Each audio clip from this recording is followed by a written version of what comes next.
in case I decay again. Which sometimes happens just due to the fact that there's too much stuff going on in general.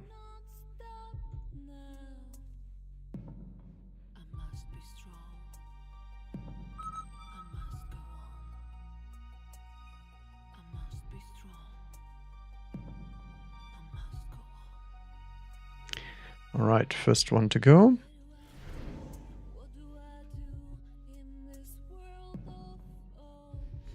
Ooh, we got another Farseer special if we want to. Or even a Giant Spec. Or some Vulcans. Fangs I do not have the text for to carry, but probably not good in to set up anyway. I feel like Giant Spec first. We'll take the second Farseer if I can get it.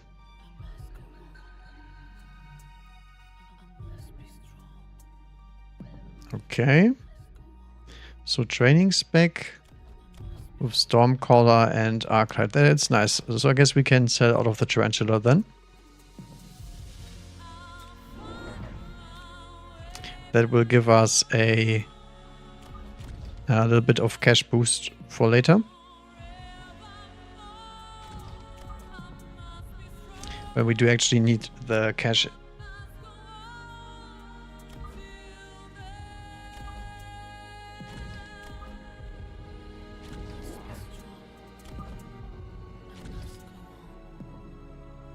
Actually, we might as well deploy the spiders both on one side and see how he reacts to that.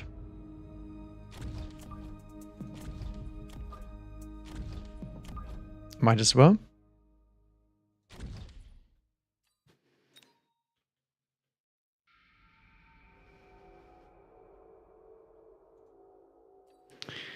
Boost bigger ball. Interesting. Seems to be a steel ball enjoyer. This guy just does the normal thing and some crawlers. Yeah, makes sense, makes sense.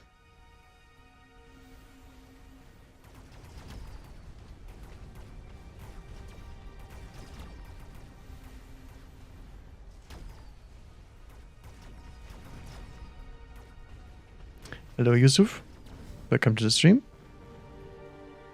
Okay, my left side gets absolutely wrecked here, but hopefully we can get those Stormcallers. Not quite, not quite. Was unfortunately not the case. That's the reason I don't like normal spiders in a setup like this. Dang it.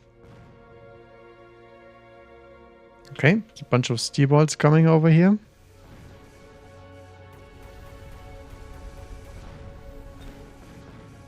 Nice, he even gets a level 2 ball. That's actually quite worth it, even if I lose first turn. Because steel balls are a very snowbally unit, and especially in 2 vs 2, you can get a lot of XP by killing a bunch of towers.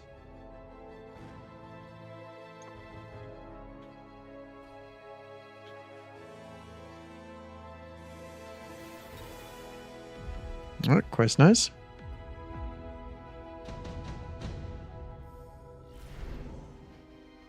Alright, none of these are really that interesting. Maybe a deployment module?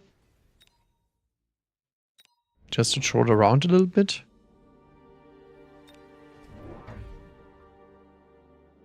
Yeah, I guess so. Because we can grab this Tarantula and pull it over to the flank.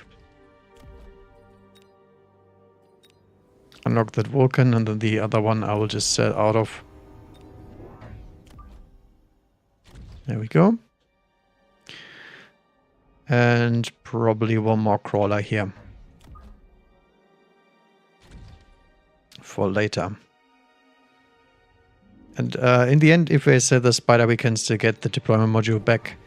And see what kind of stuff we can do with that. Yeah, see that? We'll attract those spiders here. Actually, do we have enough damage? Oh, we do not one-shot level 2 crawlers with the spider. That's actually quite nasty. Did not know that. Maybe the spider's still gonna win. Not sure about that one. Maybe. And he goes for some marksman of his own. Okay. Yeah, looks like the spider's still doing fine.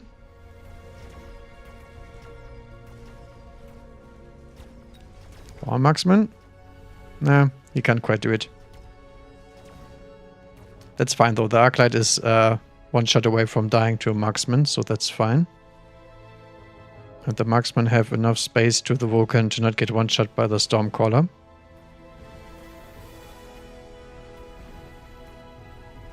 Might actually get both towers in a row, which is really nice, because it might mean that the spider's gonna live. Let's see.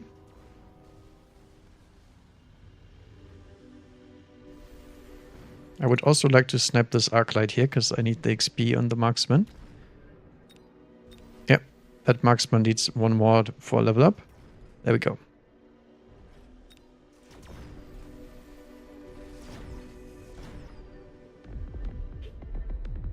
Very nice.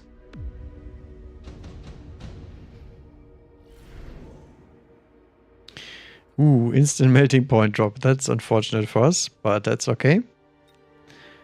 Wasp and Phantom Ray. I guess Wasp is probably the best one here. Does well into the marksman as well, just by being chuff, essentially.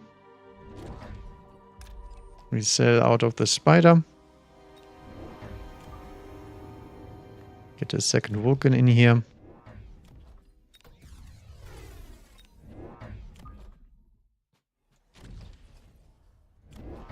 And then we can also add one more unit.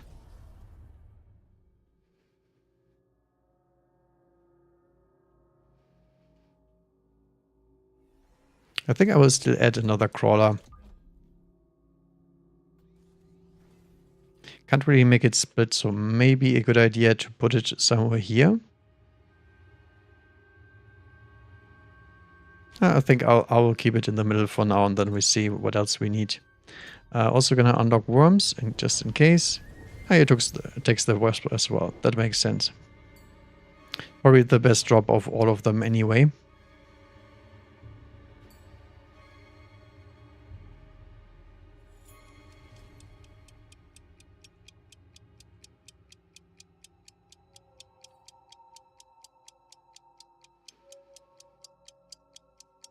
What did he use the intense training on?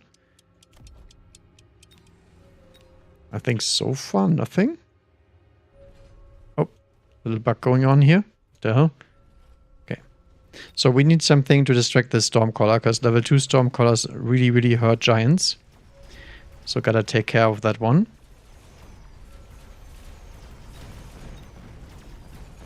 Let's see how our wasps are doing against this wasp. I think so far we're doing better, because we do have the ground support with the crawlers and he doesn't. So far easy. Yeah, that's what I mean. The Stormcallers absolutely wrecked that poor Vulcan.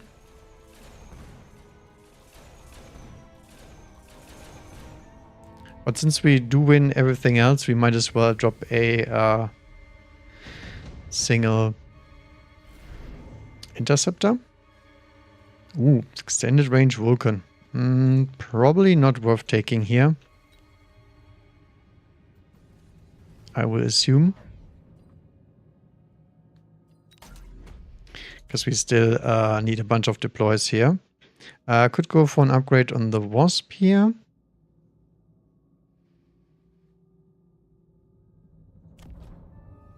But I think I prefer Vulcan range first.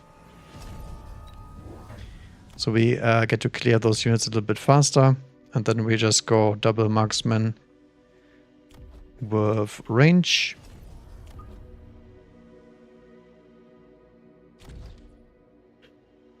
And another marksman, probably more around the middle. Actually, I do want it closer to here so we can get those artillery down a little bit quicker. Okay, we still have 100 left, so we could go for a module here. I think I will actually make that play.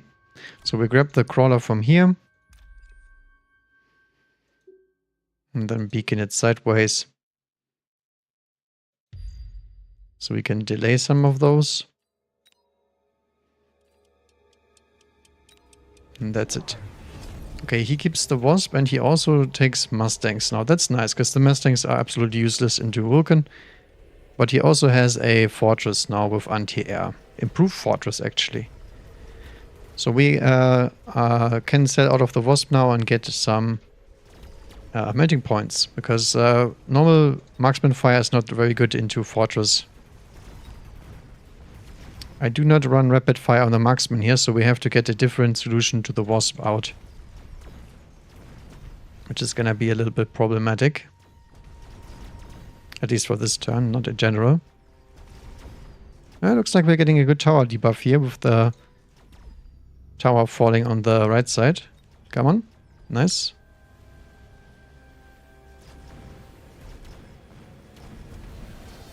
Yeah, not quite. Stormcaller still got me. But at least the steel bolts get to feast on that fortress. Ooh, no, he has a Wraith. Okay, never mind. We are toast.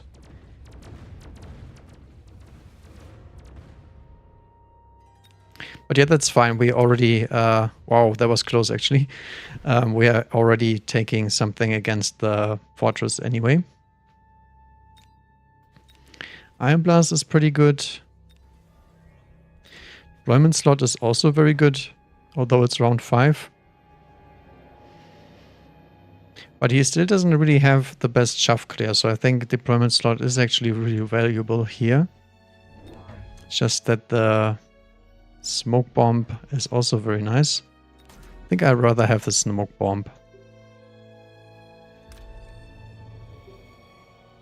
Somewhere around here.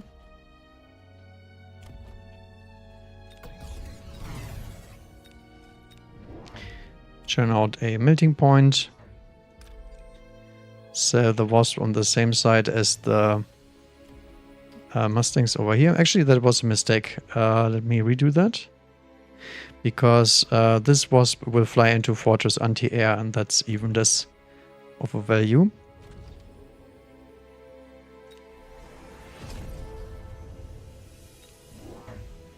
Then another crawler.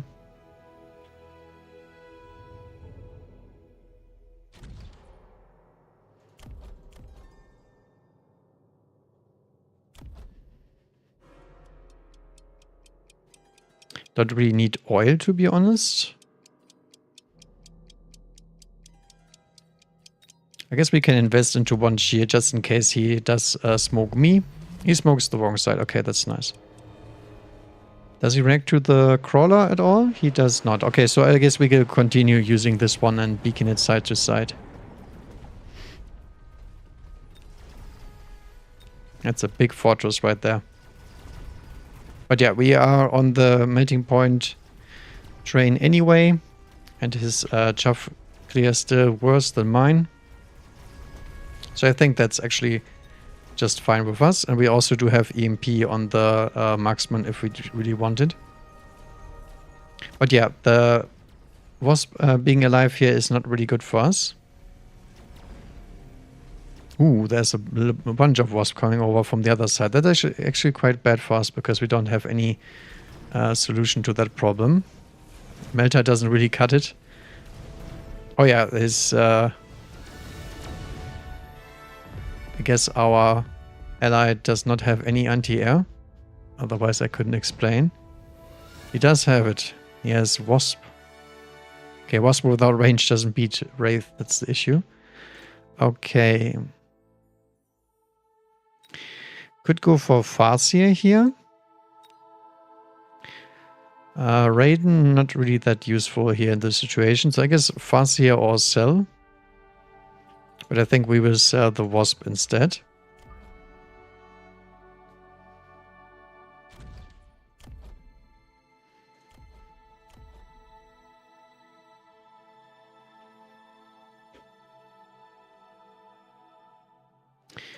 Okay, so let's beacon the crawler this time.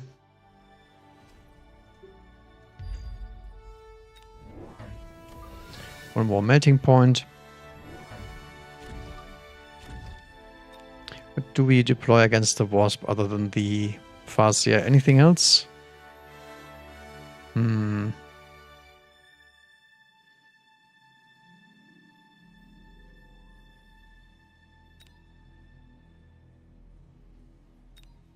Actually, I don't think so. Not yet. I will get another Farseer just for the other side, so we don't get screwed over there. And we'll send another melter.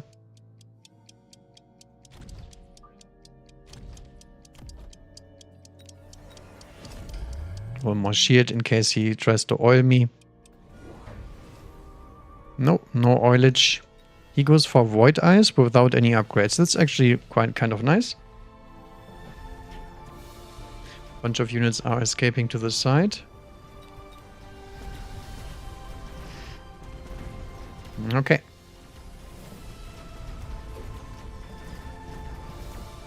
So hopefully the melting points can deal with that fortress.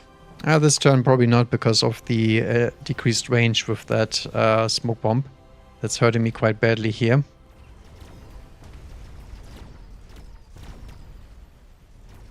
But yeah, other than that, it's going alright. Just need to shield up properly, and that's it.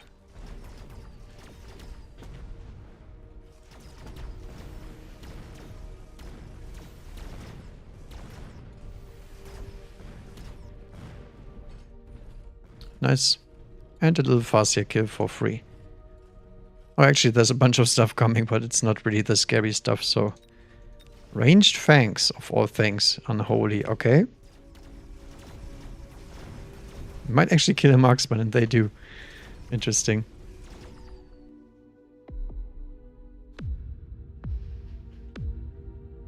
Okay, we still get to keep our shield here. That's quite nice. Shield airdrop, nano, and portable shield. Shield is pretty strong. I think I will grab that on the Vulcan.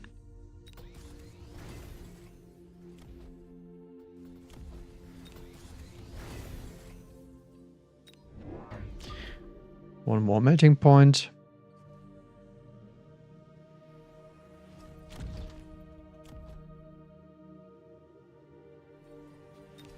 At this point, I might as well put down Interceptor here.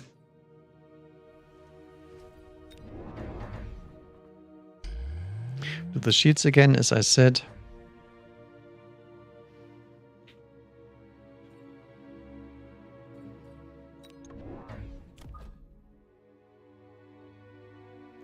And other than that, I would just like some more fangs for later.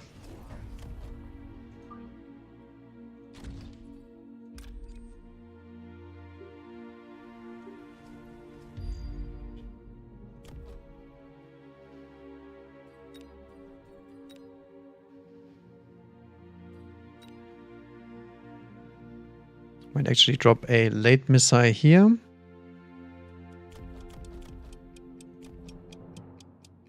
Do we sell out of anything? I don't think so. I think the Farseers are fine as long as there's Wasp on the field. He goes for elite marksman and range on the fortress. Okay. I guess he wants me to go for EMP barrage, which we will do. That's fine with me.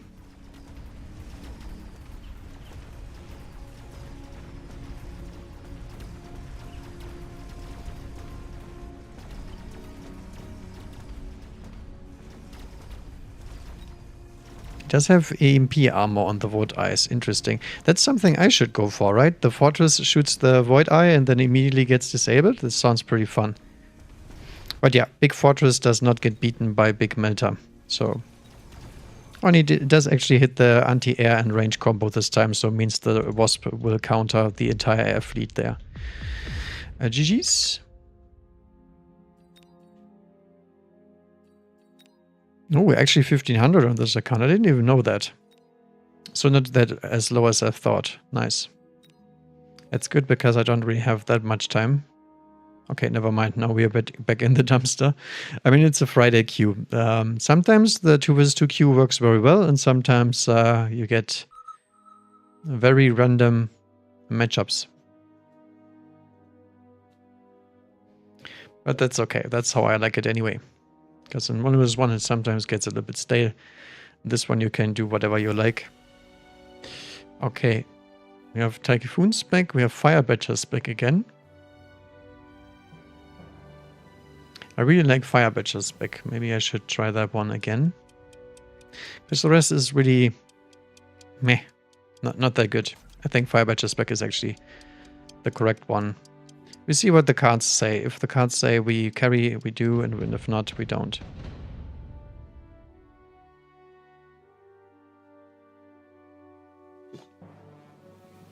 Okay. Steel Ball Aggression. With Crawlers as backup, Elite's back.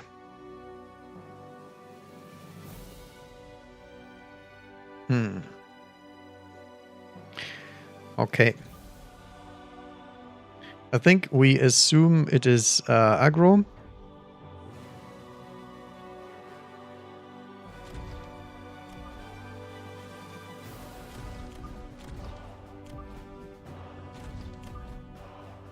And asim, so I will deploy pretty close to the middle.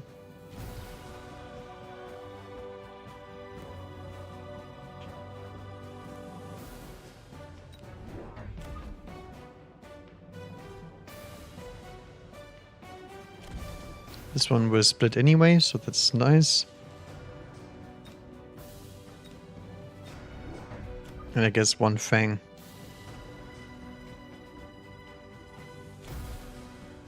In the middle to catch them all. Ooh. I've done him dirty. He does actually do a normal deploy. Interesting. I mean, on the lead spec, I don't really like that because lead spec doesn't really do much in this far forward position. But for now, he has a better position than mine because I just gave up the entire side here. And with the steel balls, that's not as nice because the steel balls can take down the tower very quickly. But that's okay. At least we get to fight this side with the steel balls at once. And he will not get the second tower anyway because I deployed too far in the middle. But the blue Arclights, I think, win this fight no matter what in the early game. Is this my enemy? Yeah, okay. So teammate lost as well.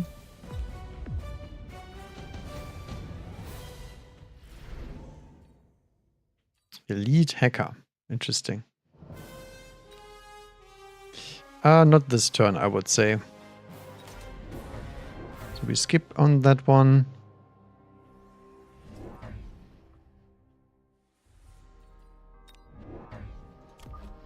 So I think we will just go for a Fire Badger.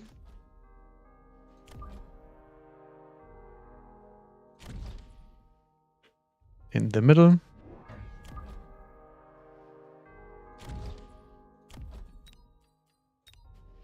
We're not sure where you play standard Fire Badgers, but I guess we will find out. Can we do a missile here? Nah. Kind of. Maybe about here? Actually, I want to do that for science, because why not? Because the steel ball should overtake this Arclight, but I'm not sure when it will do so. Maybe like here? Let's take a risk. I like it. Ah, the steel balls are actually splitting. That's not nice. Yeah, the missile is too early.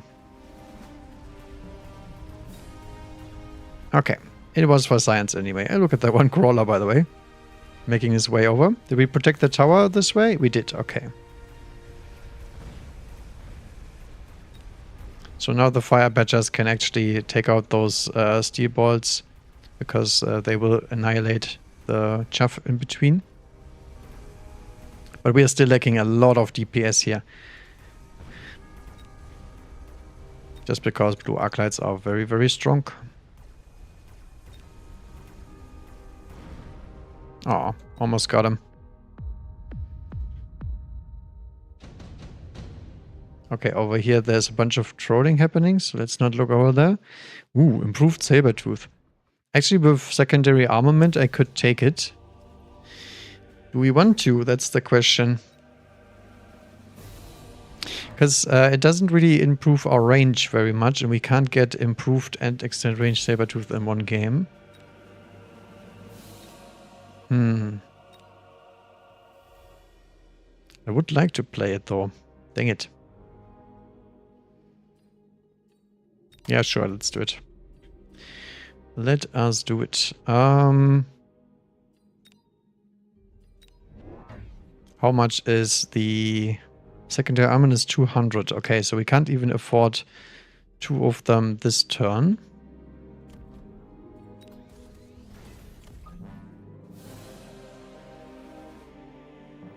But at least we take some of them.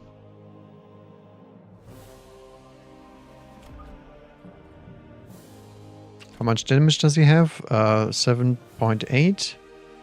So not enough to kill SD Ball. So I think I will keep it around with the badgers and whatnot.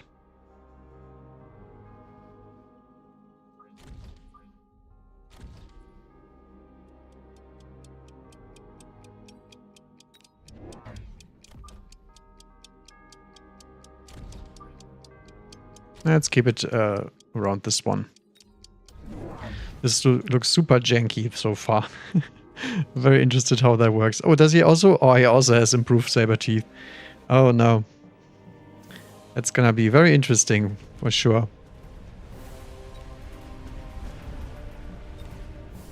He does not run Sabertooth regen. Interesting. Yeah, this side here is totally toast because we don't have the firepower. But we will have the firepower if I go for a secondary armament, I believe. Because blue Arclights already die in one shot, and then we have the increased firepower against the steel balls as well. I think I actually like that. Yeah, Saber's already level.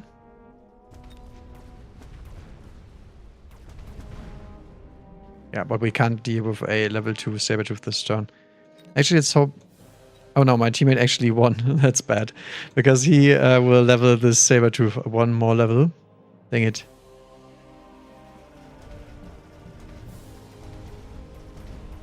Yeah, that's quite unfortunate.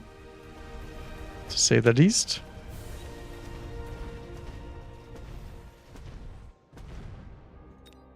He does not make it. But it's fine. We already get level 2 Saber Teeth here. Okay, Phoenix Wasp, all very good. I think I will go for the Wasp instead.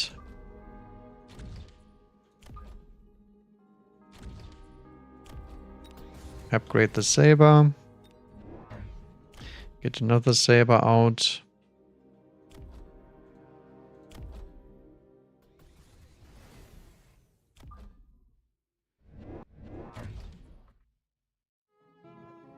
Could actually go for double shot too, but it will decrease our DPS a little bit again. It's super awkward with the 250, by the way, but that's okay.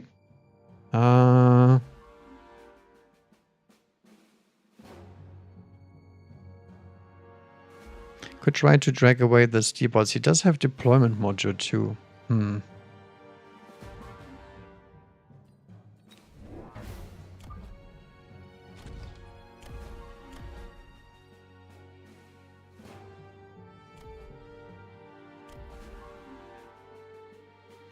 Yeah, not quite sure about this one. I think I will go for the attack enhance and fine.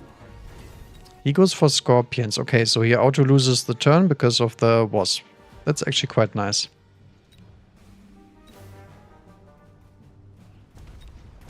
Scorpion will shoot the crawler here. Twice. Nice. And the Sabertooth also shot at the crawler instead. Very nice. Do we have carry text on the wasp? Nah, kind of. So if he doesn't respect the wasp, we can go for ground spec, because ground spec is very powerful in this kind of scenario. We just need to out DPS them. Nice. This is gonna be some juicy XP. So we're keeping up in the levels because he's elite spec and he's feeding us a lot of XP. Siege Scorpion. Okay. Some seriously weird stuff happening here.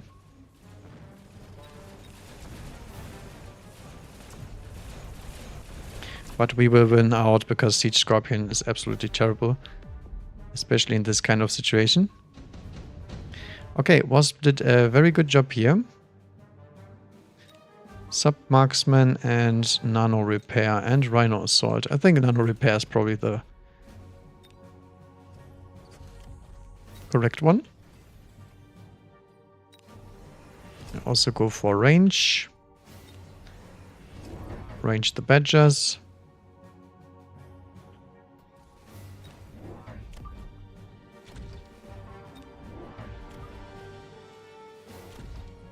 More crawlers.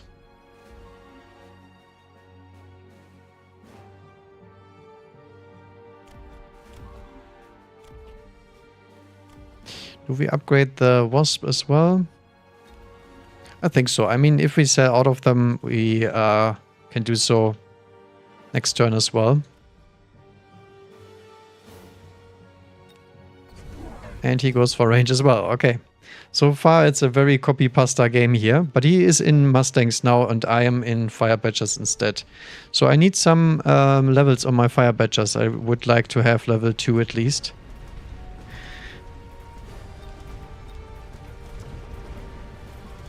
We can delay those Wasps a little bit and wait for the Mustangs to drive in.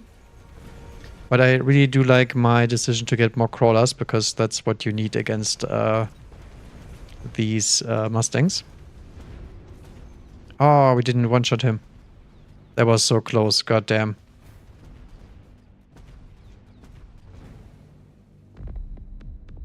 Yeah, I think my teammate is never recovering in this game. I don't think he has won a single round. He did actually win one, but where he fed the Sabertooth its XP. I do remember now. Farseer, Marksman. Yeah, I think I like the Marksman. I don't really have the long-range firepower that I would like.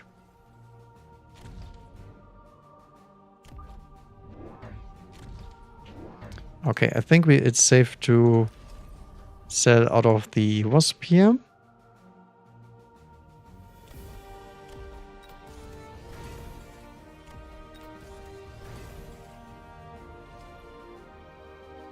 And other than that, we just need a few more Badgers.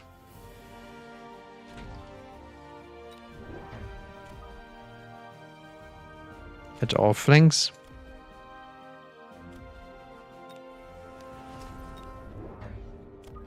Also add another Saber.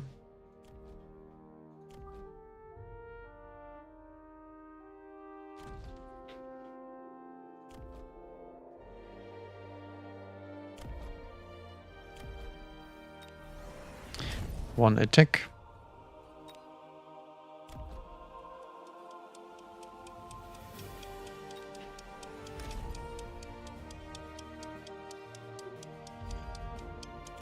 And that's it.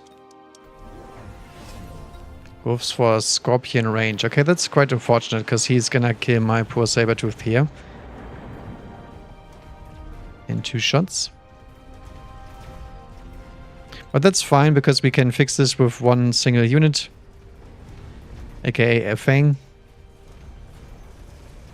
And that's pretty much it. And now he has Mustangs into a pretty shitty board. We also do need double shot on the Saber, because these units are pretty tanky, and we have double shot, we can pretty much kill Scorpions instantaneously. Scorpion has 4.5 and we do have 2.8 fire rate. That's actually quite nice. Oh, teammate wants something. He goes for hackers. Interesting. Okay, do we want to javelin something? This guy is gonna level up, so we can't kill him with a javelin. Incendiary and enhancement module. I mean, enhancement module is so much money here. I think I have to go with this one. So we upgrade, sell, upgrade this bad boy.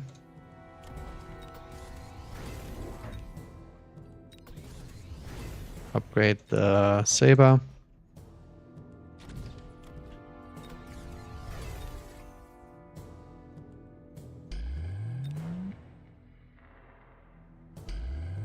We'll shield up.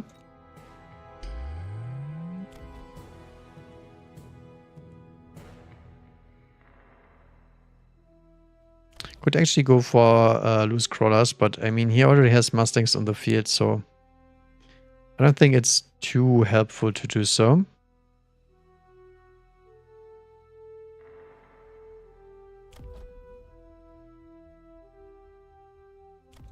I think range is very important this turn. And also having more Fang support on all sides, pretty much.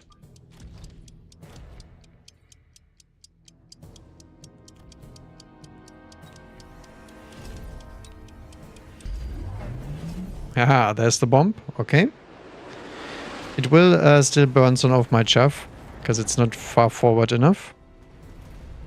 But if I put it any closer, I believe that the shield will get popped by the scorpions instantly. So that's also not good. But I'm not sure if we can outscale him when he has elite spec. Yeah, this marksman, I think the marksman tech was probably a mistake. I cannot kill these late Mustangs here. That's the main issue for my comp. Even though the Sabertooth is trying very hard. No, what's here? It's pretty much a stall, I would say. But yeah, I think I should have went for the hackers instead. Just like he did, because my enemy also has a very weak comp to ground, but I think we are toast anyway. Yeah, we bled so much damage early game. GG. But yeah, I don't think improved Sabertooth is strong enough to carry these kind of situations because it's very, very expensive. That's the one issue I have with that one, because it's a very high investment cost. 250 to make one unit a little bit better. And it's just 20% more HP, which is meh. And the attack interval is actually really, really nice, but it doesn't come with any range or anything like that, so it's still so-so, I would say. Elite spec, Rhino spec, training spec, and Typhoon.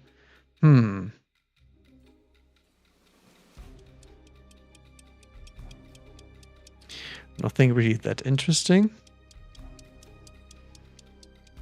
Maybe Spider Army? I think Rhino spec is decent enough. Maybe I should play a normal Arclight game. I don't think I've done that in a long, long time.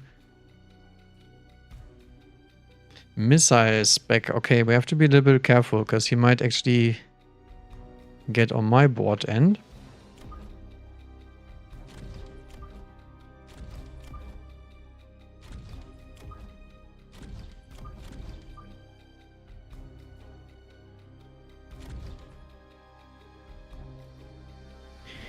Okay, what else do we need?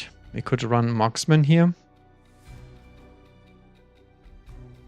If we think that we have enough chaff clear.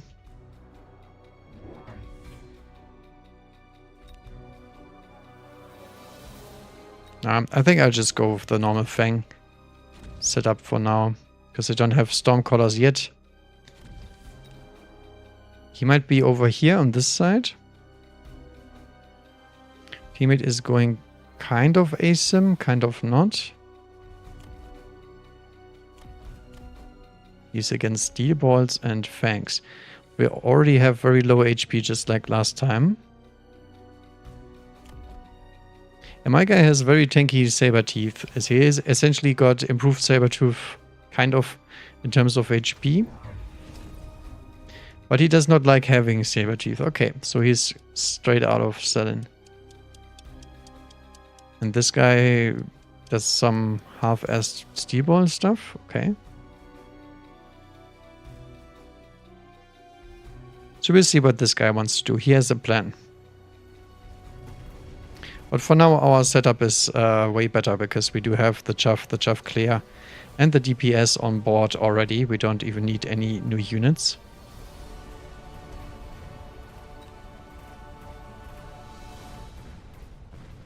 Yep. It's an easy win. On all the sides.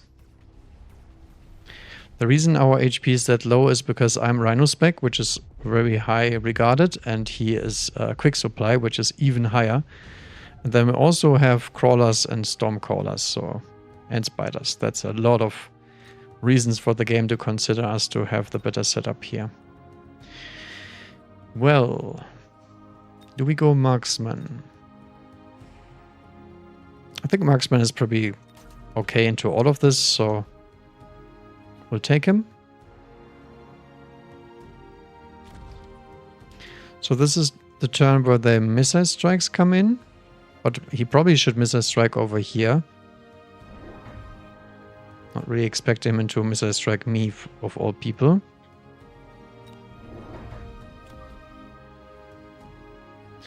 One, two, three, 4, 5, 6. I think we pretty much skip on this turn and just have a look what he wants to do.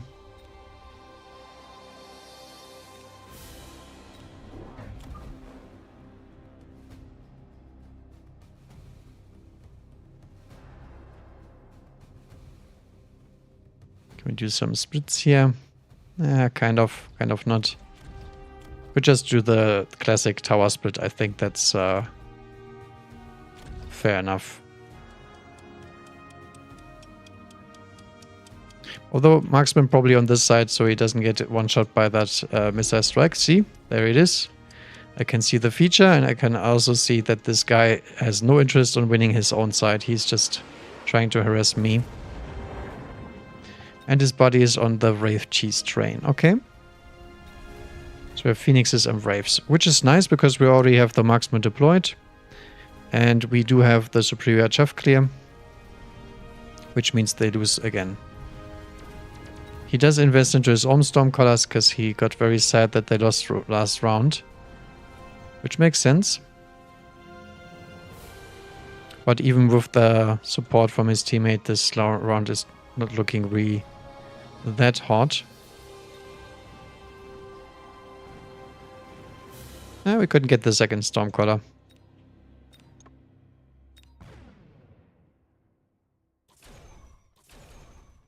Yeah, we do have some crawlers here in the middle, so I hope the Phoenixes will target those. No, he lost one. Come on. You can do it. Okay. Looks like he got him.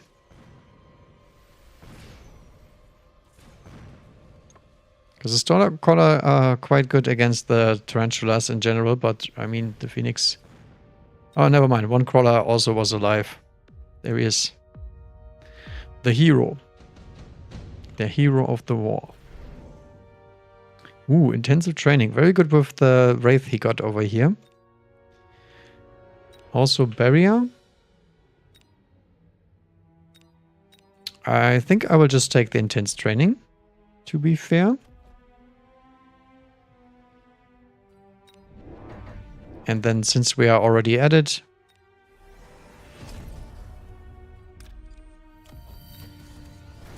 we will just add a few more marksmen.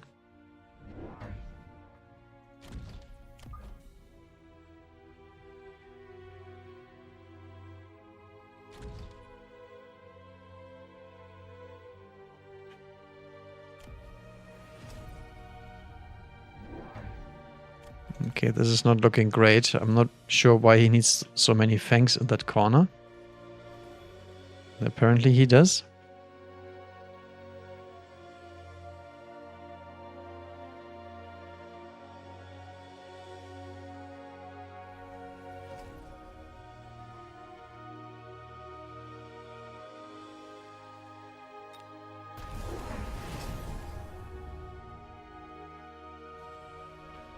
Another missile. Okay. Not really worth it, I don't think. But yeah, that's fine. This guy already has one chaff wave that is just dying instantly. So the Arclights actually have quite an easy time clearing all of this. And then the marksman party can take everything else afterwards. Only thing we need is some interceptor devices and some fangs. And that's it.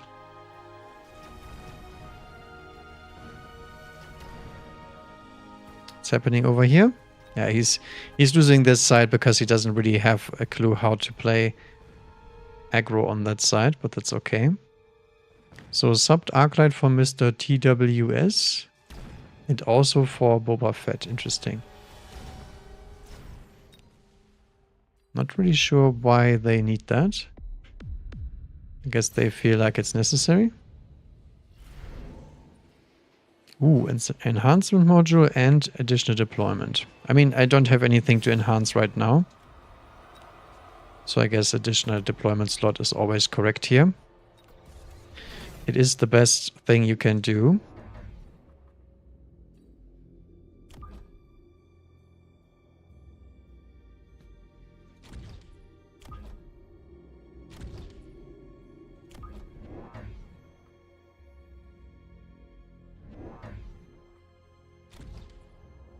Let me just send this guy. And deploy even more marksmen.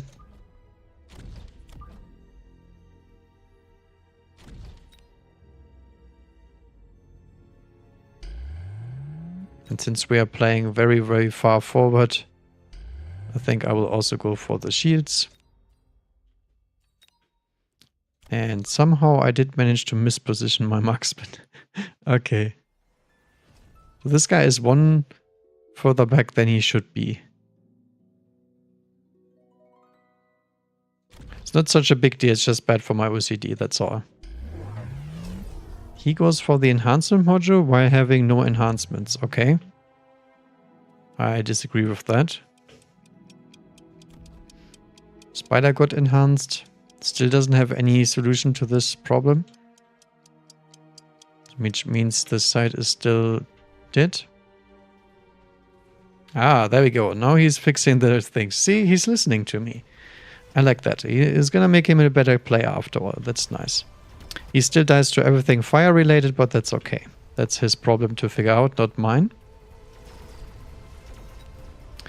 We also need attack enhancement here, so we can one-shot the Arclight.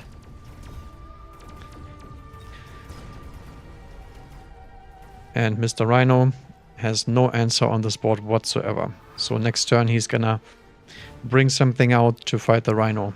That one is for certain. But I don't think they have much time. I think this is the last turn where they can actually turn it around. Elite hacker.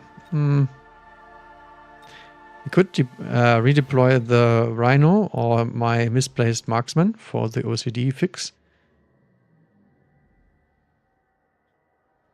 Could actually do that and just walk straight across.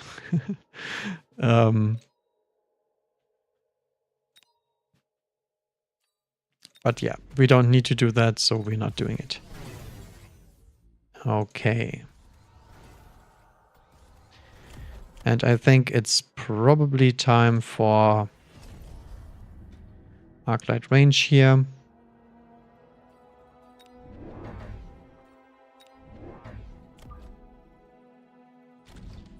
Also some late fangs. And some side fangs.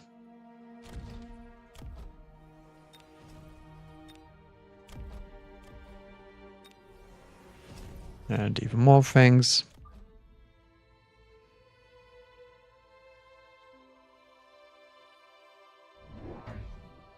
Get some splits here. Kind of not. No, not really. Well, in that case, we just split them the natural way, you could say. We'll even upgrade. Oh, no, actually, no. We did want to press the attack button. I do remember. Okay, what's coming up next? Hacker. Level 4 Hacker. Yeah, no. Hacker is not the solution to this kind of board. Hacker is a good unit to have on the board when there's a lot of medium-sized units to kill. And the only thing that's good to kill here is the Rhino. But yeah, that Rhino is not a problem for me either, because I can just kill him with the Marksman. And then the Hacker is gonna feed a bunch of XP to the Marksman until we get double shot, and then it's just over. Enhancement module. Very cute. I believe that is GG. Always kind of hard to tell in 2 vs 2. Yep. GG. That's why I'm saying super random games. The low MMR guys actually played way better than this guy. Well, you know. MMR is not a number in 2 vs 2 because this doesn't say anything about their experience outside of 2 vs 2. I mean, look at my freaking account. I have 13,000 combat power. I haven't played on this account in like ages. Oh, it's the same account actually. It's not even a different account. That's not how Mechabellum rolls.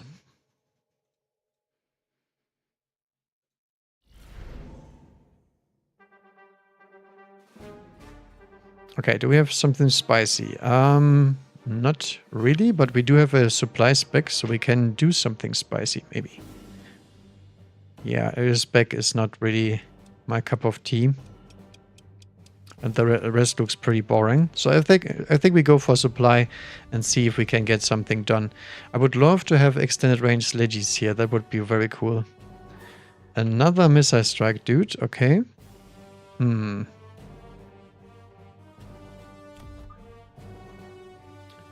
2, 3, 4. 1, 2.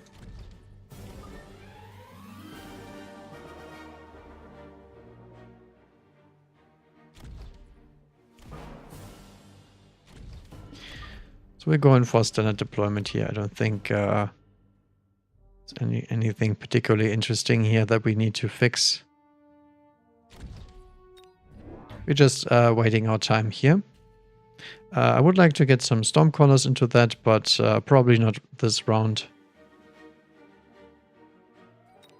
Maybe later.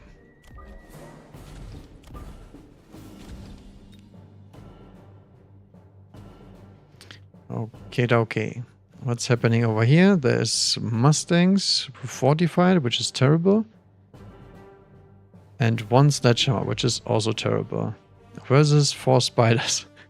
I don't know. Seems kind of imbalanced, this kind of matchup. But at least the Spiders are deployed behind the tower for some reason, which is great, because that buys him more time to react to both the Spiders and the Crawlers. What's happening here? Everything dying to Stormcaller. Okay. I mean, I can appreciate that.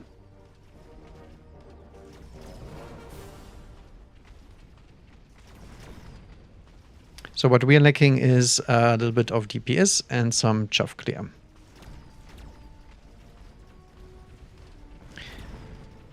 And the reason why I didn't deploy anything interesting this turn is because the Spiders will probably beat me no matter what I deploy. And we are just setting up for later. Okay, missile strike. Oh, look at that.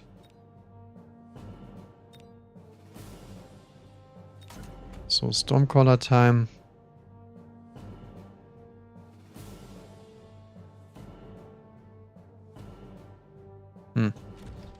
Kind of hard to deploy here.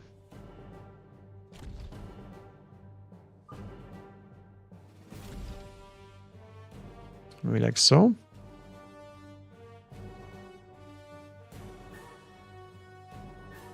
I think one of the edge is fine.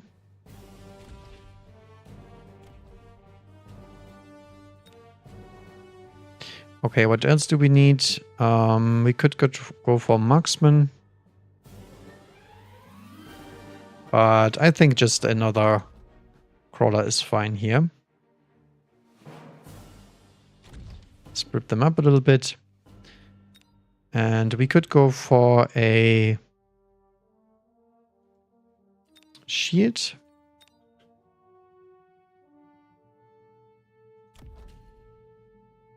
Yeah, but I don't care. He can missile strike me all he wants. Yeah, he wastes even more time. That's great. Because that means double cooldown is down. Okay, Phoenix coming in on the other side and also Mustangs. Interesting. Yeah, I'm losing this round because of the Chaff, but that's fine because he used his entire spec. And we got +1 upgrade on him for free, essentially. In later rounds, we might actually shield it, but for this turn, I don't think it's worth doing. Oh, we might actually get the Tarantula. Nice. Because that's the main damage that is dealt to us here early game. And we also get the Arclight. Nice. Only sad thing is this Tarantula. I would have liked to kill that as well. He also goes Mustangs. What is happening with these guys? People are very afraid of air, apparently. Oh, nice. Shield airdrop is actually great for us. So, shield airdrop it is. Kind of forward. Like so. Maybe he goes for a missile interceptor. That's why he's sending the Mustangs. I guess so. I think I will stall one more turn.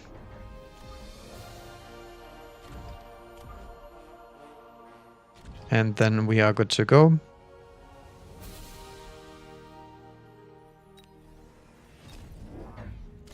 Send one more crawler. Actually, where do we want it? Does he have any ASIM stuff going? I don't think so. I think I'd rather protect my shield here.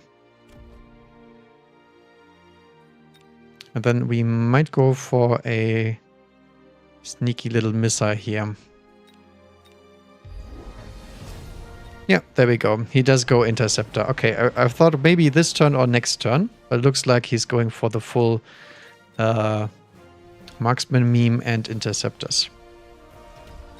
Okay, that's fine with me. I do run launcher overload just for this reason. So we can have a nice little standoff, which I always like doing.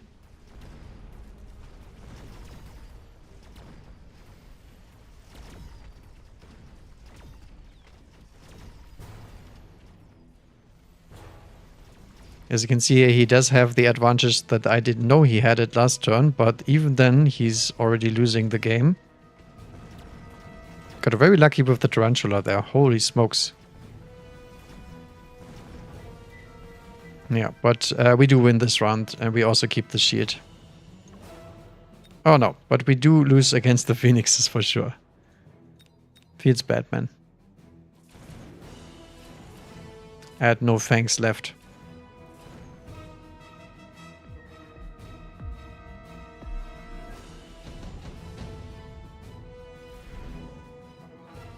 Nuke, super supply, and shield airdrop. I think I'll just take another shield airdrop here.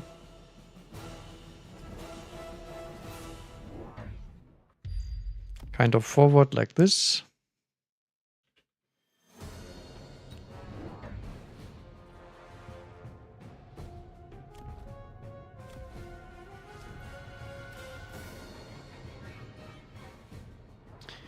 Okay, 300, 300. Can't really go for range and launcher overload. I think I'm going launcher overload this turn. And then next turn we will hit the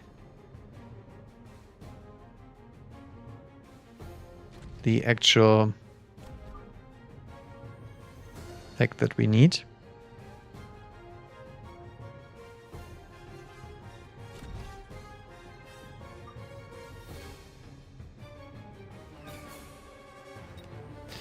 What else do we need? Oil would be nice, but I think I will just go temp range here because we do need some power here. Hey, Madeline. For long as it's out, pretty much. Oh, a bunch of mech rage sledgehammers into Spider. Okay. Ah, he went for the full Mustang deploy. Good, good, good. Let's see how this ends. So we're having a full-blown missile attack here.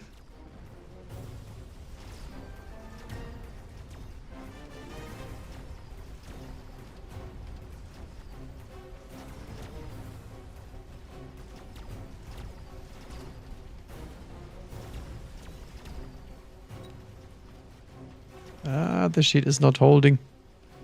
Yeah, we didn't have range yet, so the Mustangs are a little bit too close to my shield here. Can we take the shield?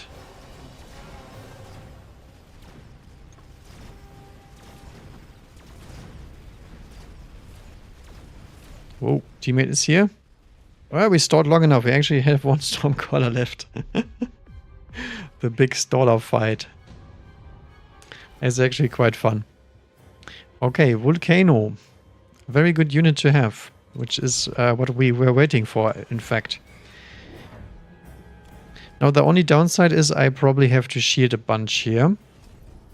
So I guess we are loaning.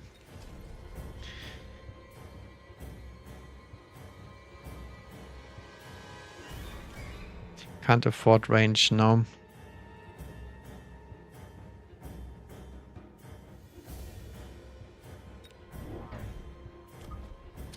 I think one more here.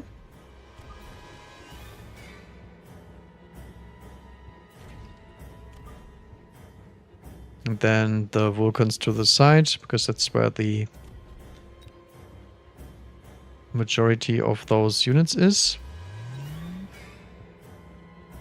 And then we shield somewhat forward. Would really like some more money here. But we can't really afford to do so. I could go temp speed, which means we get a little bit closer to him, a little bit faster. Do we want that? Kind of not. No, I don't think so. If we weren't that low, I wouldn't even consider ever doing this. But as you can see here, our teammate is probably dead to the Wraith if he's not careful. Acid crawlers on the other side. My goodness. Mars marksman and acid crawlers. Okay, we exactly shielded those. That's nice. Okay, we do die to the Wraith here. But I think that's okay, as long as we get to kill them here. We just need to get rid of the Mustangs and we are good to go. And this Wraith takes some time to get through my tower anyway.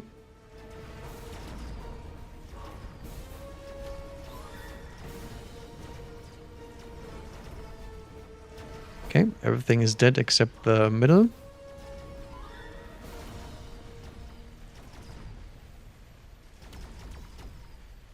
But lucky for us, the Fangs are still delaying him.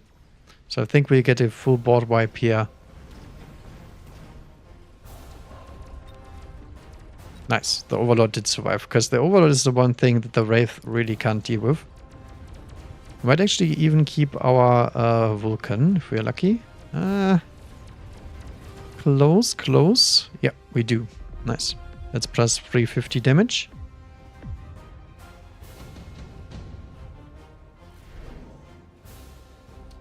Barrier and Absorption Module. Both very good spells.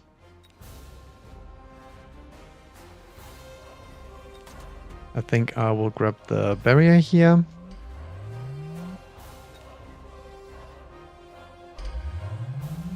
Question is, what do we do about that Wraith? I mean, Melting Point is a very good one, but it's very, very expensive. And there's a high chance that he will sell out of this.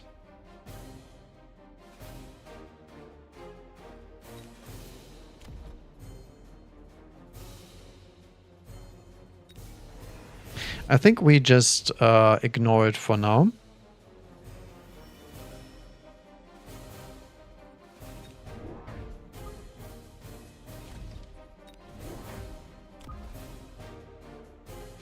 And assume he's gonna do something with that Wraith anyway.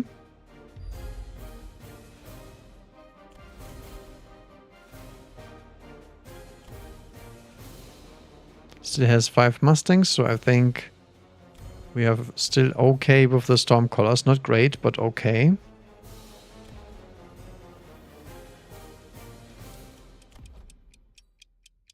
Oh yeah, range. I completely forgot. We do need range, and if he's still here, I'm gonna just missile it. And that's it. Okay. He is still here. Very feisty. But yeah, not really a concern, really. Scorpion now.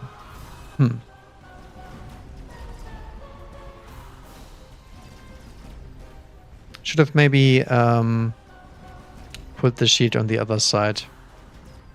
But yeah, I didn't expect him to do something that stupid, because this dies to a melting point still. It's the exact same scenario as before. So we can fix that next turn if he really wants to keep that. And the melting point is very good into those scorpions anyway, so 2 more reasons for us to do it later. Yeah, they're still losing the other side because of the crawler debacle over there. I do lose 2 bubbles here, but that's fine. Especially the armor enhancement is a joke. I mean, if he expects me to build Mustangs against that, he is incorrect. It's not even close to being the good answer to Wraith. Targeting system, laser sights, and nuke. We could nuke the other side, because my dude can kill him anyway. Does he have enough sheet break to take it out? We'll see what he takes, I think. If he takes the nuke, I will nuke for him.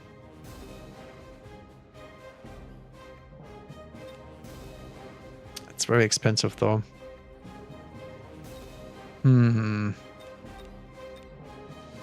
I think I'd rather have the laser sight on the volcano. But yeah, now we will actually respect the Wraith. Like so.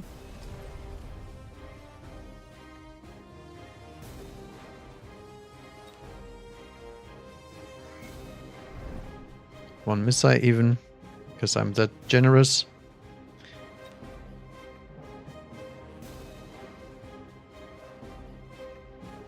One more shield airdrop.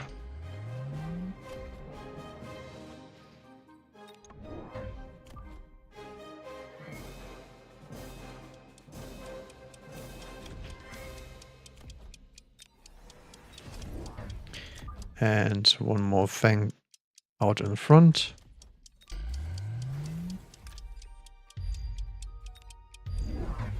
He still keeps this here. This is such a weird dude.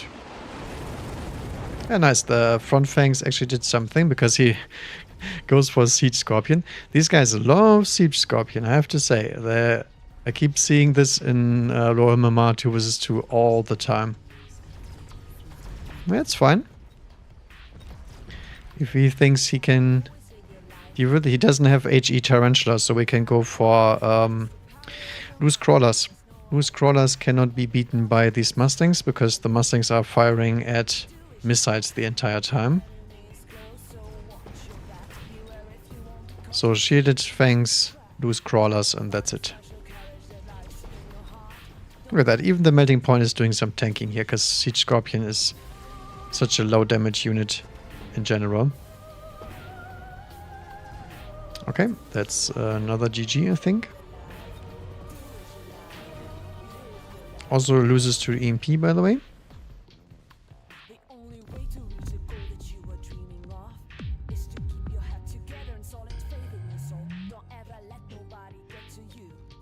I wonder why I can't write GG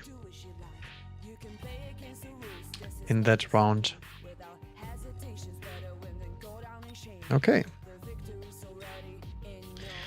Get some cash at least here.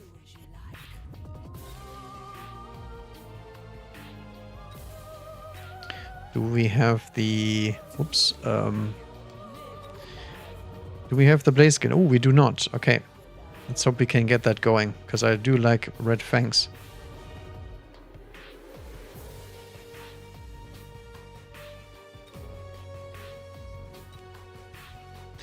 This is the last time we played 2 months ago. Look at that. That is quite some time ago.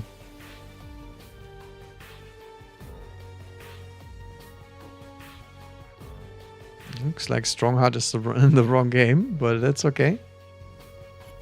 He could be a very good player. You never know.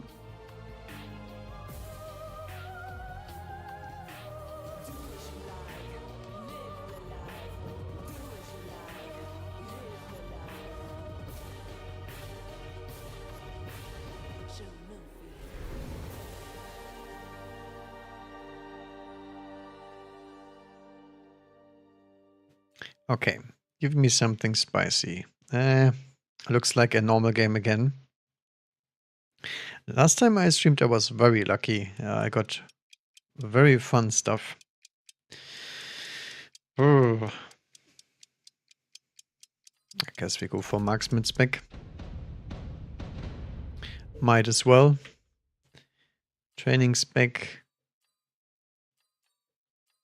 And double marksman spec. I mean, against sledgehammers, it's actually quite nice.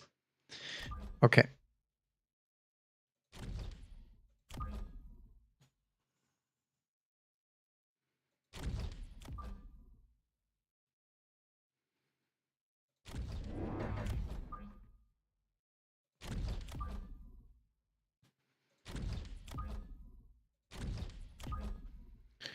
Okay.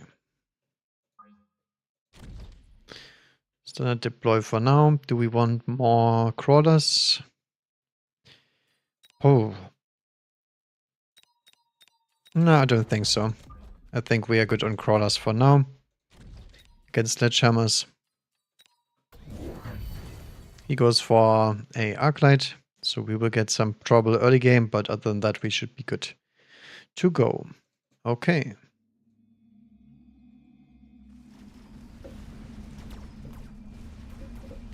Because fangs are not really that useful early game. Which means we might actually get to kill the blue Arclight, which would be very hype, because that's a lot of XP for the marksman. But I don't think we have enough to kill the later fangs here.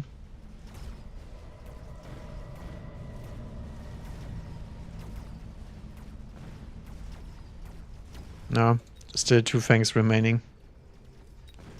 RIP marksman. Oh, the other one actually wins? Nice. But yeah, we can't take out the raid boss here. Or can we? Maybe? Wow. Very nice. So marksman actually is MVP here. Because a level 2 marksman is really nice against sledgehammers in general. Cool, cool. Haste module. We can do that, yes. Why not?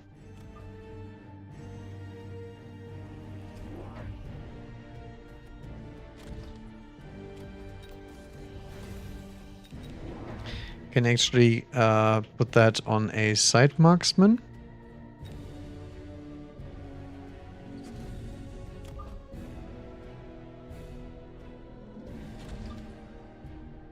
Like over here.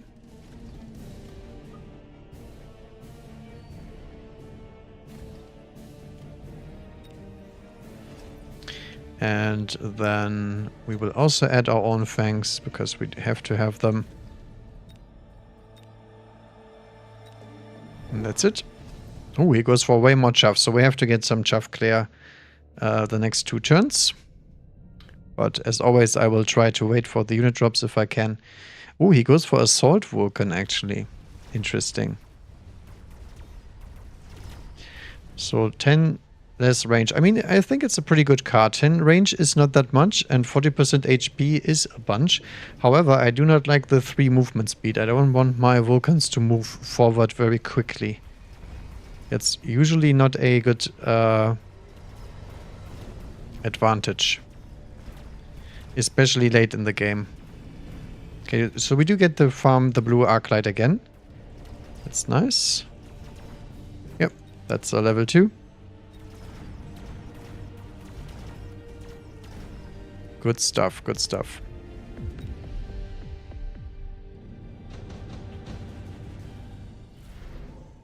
But he also gets some XP on his sledgehammer. We could go for Raiden here. It's quite good against all of these options, and he doesn't have anti-air yet. Also deals very nice with the sledgehammers. Yeah, sure.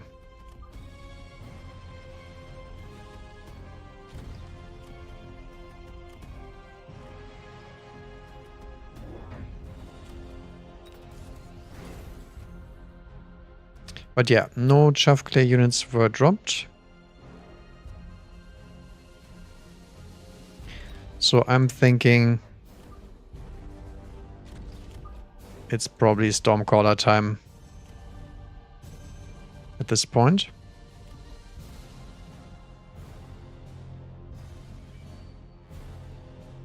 Yeah, sure. He goes for Scorpion instead. Interesting. What's happening over here? Raiden and Stormcaller Fiesta against Sabertooth with Interceptor. Okay. Also Assault Vulcan. Apparently people like this card. But yeah, that's pretty much an auto win for us because Raiden Stormcaller beats the entire board that he has. And look at that big blob of units. Blam. Perfect Stormcaller setup. We do lack a little bit of lane chaff here, that's for certain. Gonna need some more. But I mean, this was my pretty much no chaff deploy round, so makes sense that we lose that one.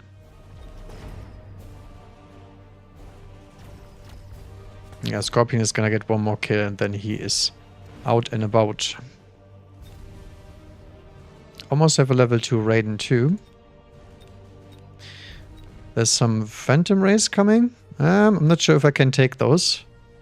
Nope. Not with a level 1 marksman, I don't think. But the Raiden does everything else. Marksman also gets some XP going. Okay. The great thing is we can still sell out of this quite easily. And he still has to get anti-air at this point. So I think we go for efficient light manufacturing.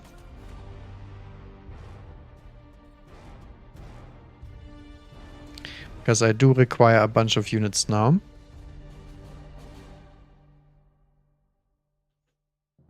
Do we just get more Stormcallers out? I think so. I think we will drive home the point that we do not enjoy him in our game. Over here there's a crawler necessary because he doesn't have anything there.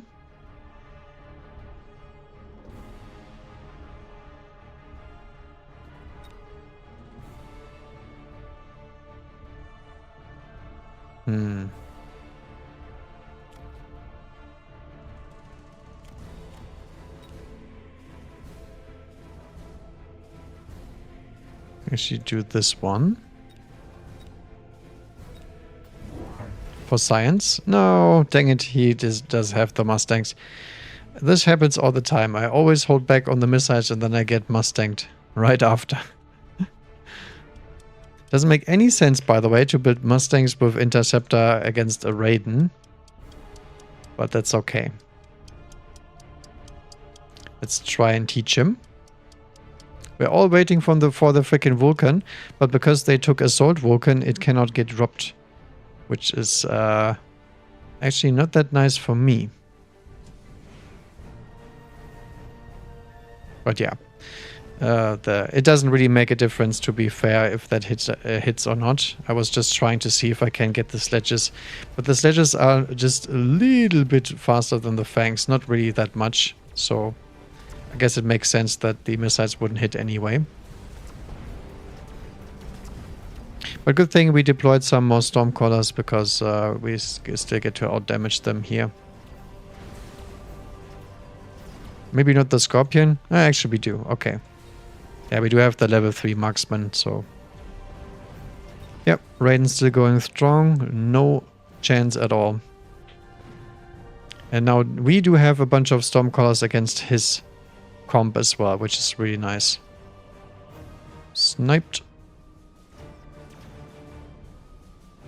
I will actually kill this guy behind him. Yep. Another good chunk of damage. Very nice. Missile strike. Sure.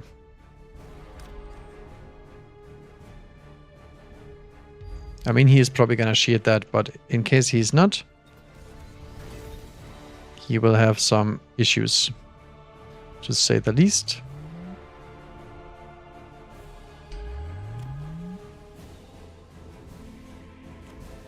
And then I will go for an incendiary to add fuel to the fire.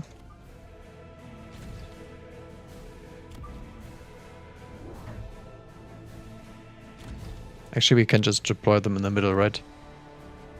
Sure. And one additional. Always click additional if you have light manufacturing, because you can keep on producing units, which is very, very juicy.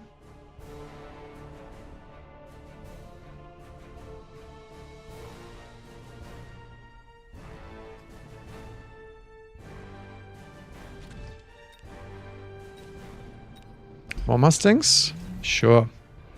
And Siege Scorpions. Every time there's a Siege Scorpion in this game. God damn it. I guess we also click EMP then. If we even have to. I mean, the crawlers are just gonna tank the Scorpion shots no matter what. But you know. Yeah, but this turn I'm not gonna outspam him with the Stormcallers, because I do not have Launcher Overload active. However, that can be fixed, and he still doesn't have anything to kill the Raidens, because the Stormcallers keep the Mustangs busy, so as long as the Mustangs can shoot at missiles, they will never damage the Raiden once.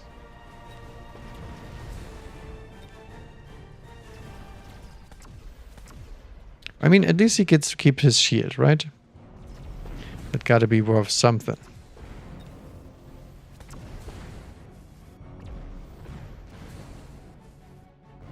Ew.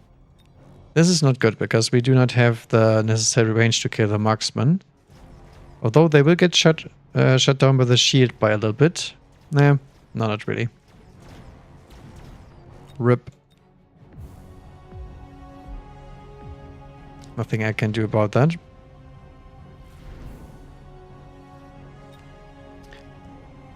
Sandworm, Rhino, Phoenix. I mean, probably the Rhinos here.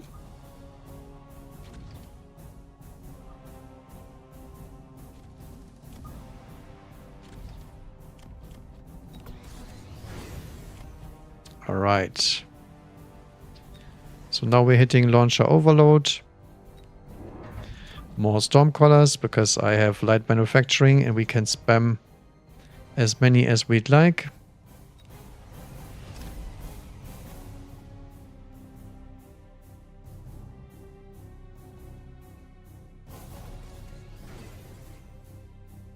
Oiling on that side doesn't seem to be very good. I don't know about this.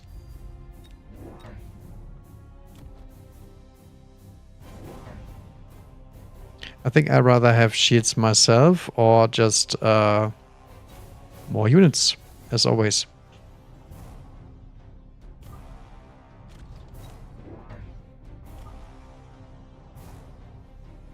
Because I do like units.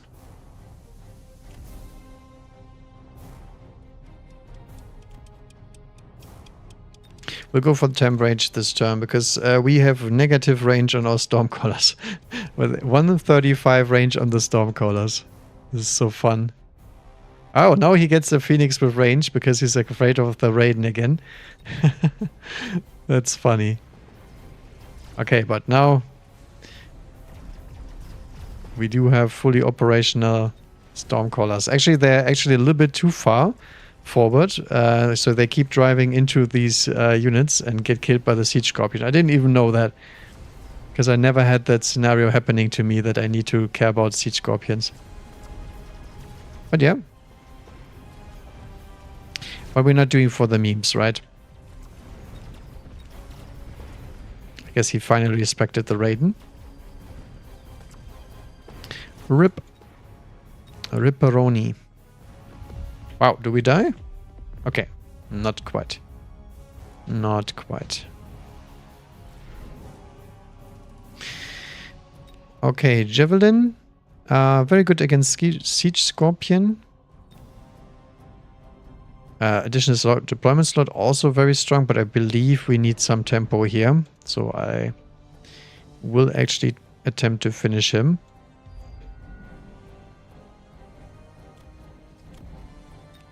With the Raiden, because we forced a reaction. And then I will deploy Volcanoes.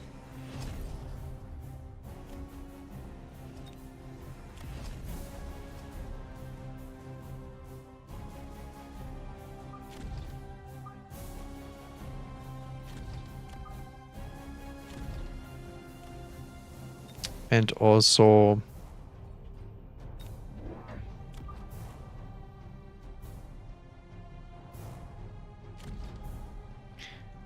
a crawler to eat that scorpion shot.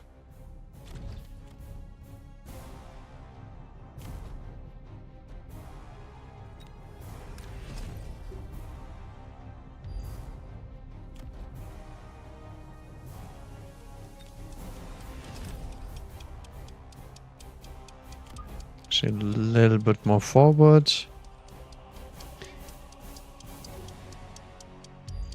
And then like so. Okie dokie. More Mustangs. Yeah. Missed. He did miss.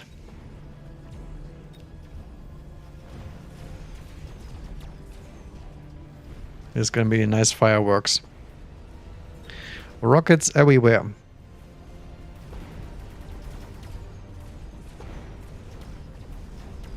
I should have sold the rhinos for sure. I did sleep on that one, but I mean, I had to sell the Raiden this turn, right? It was such a nice play. But yeah, I've never used Firecaller and Launcher Overlord on the same Stormcaller. I don't think it's very good, but I had to see how it works out, because I've never done it. But to be fair, he had more Mustangs than I did have Stormcallers, so I think it wasn't gonna work anyway. This time I could call GG earlier. That's really weird. 1, 2, 3, 4, 5, 6... 1, 2, 3, 4, 5, 6, 7, 8. 1, 2, 3, 4, 5, 6, 7, 8. Yeah, actually it would have been enough, so I would have needed one more Stormcaller. But it didn't matter. The problem was just the fire. I think the fire play was incorrect. Just wanted to see if it does work. The reason why Firecaller is not that great, it's because it loses the Stormcaller another 20 range. So it gets too far into range of those Mustangs in the first place, and then we don't really set fire to the way we wanted it to, because we didn't have the Vulcan drop, thanks to the assault picks. Oh, talking about Vulcans, I guess we can fix this. Also a quick supply, but I don't like Saberteeth at all. No, I think it's a giant spec. Has decent HP as well. I mean, 3k HP is pretty okay.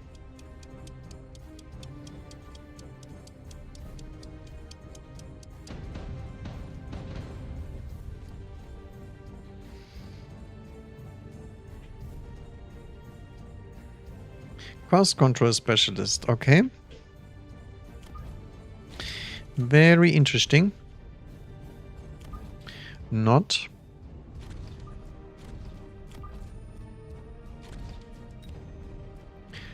Do we still want crawlers? Yeah, I guess so. Actually,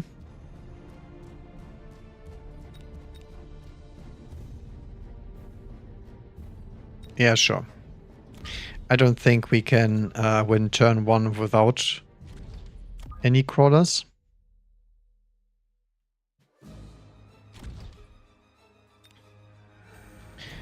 Teammate doing Stormcaller Fang into Void Eye. Oh, actually, that's really good for him.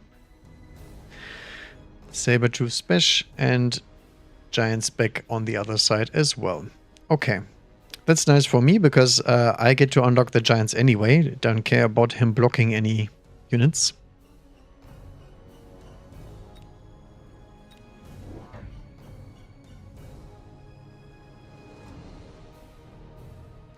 Get to be nice here.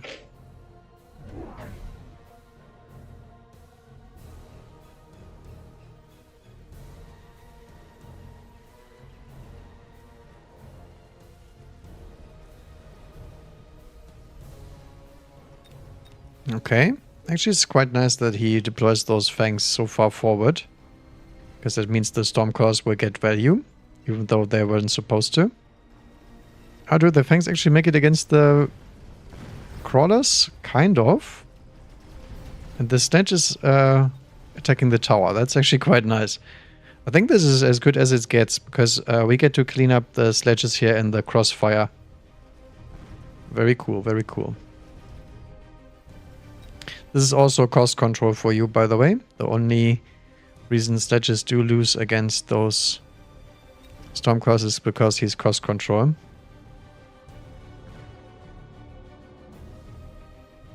What's coming over here? Nothing that can kill me. Okay, nice. It's a very speedy spider. Looks very speedy. Guess that's because of triple speed up. Okay. So 0-1 against the Baguettes. He's sitting on the line here with a bunch of crawlers. I guess I can go for Wraith then, because Wraith are actually quite decent at defending this. But I do already have the Vulcan incoming, so maybe just the Phantom Ray.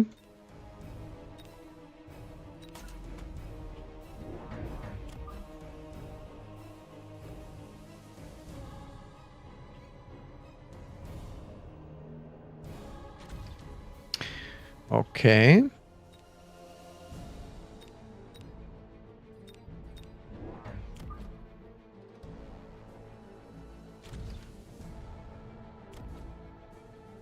Yeah, I think that's fine.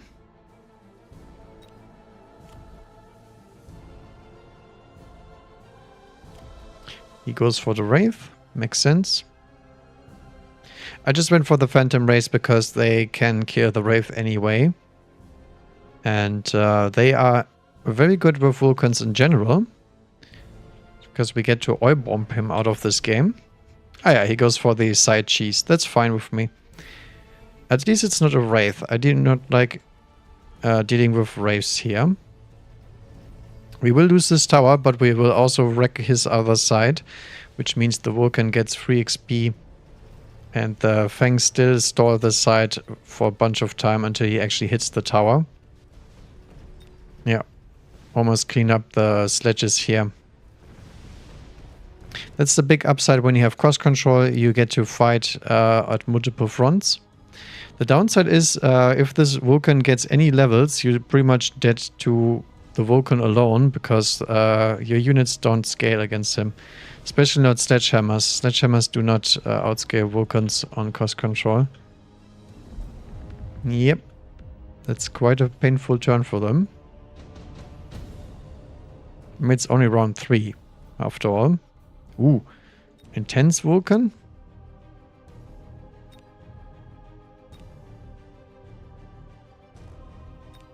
I don't know. Sounds a little bit fishy, to be fair. Heavy armor sounds pretty nice.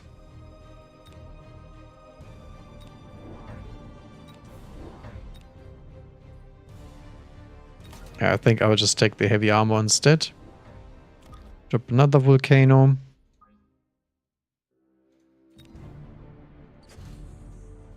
Make him a little bit more tanky.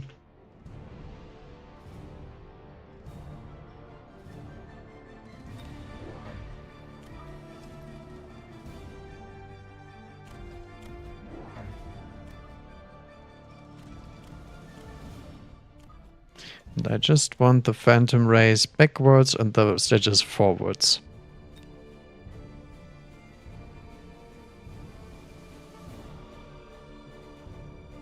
Like so. Armor on the Sledgehammers. Okay, that is irrelevant when you have Scorch. And he immediately sold out of the Phantom Rays. I'm not sure if that's such a great idea, because I do still have them. I mean, doesn't really make that much sense now, does it?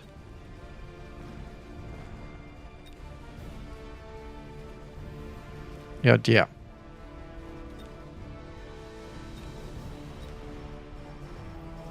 As long as he doesn't outlevel me, we are good to go. Do the Sledges level? No, they don't. Okay.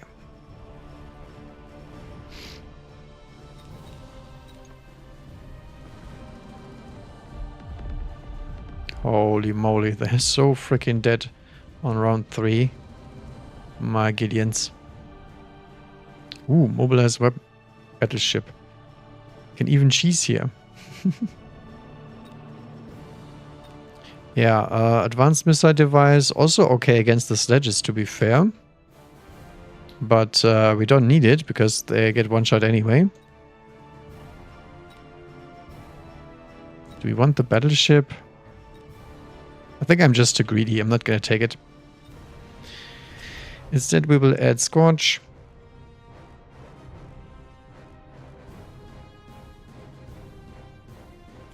And then I will attempt to escape with the crawler.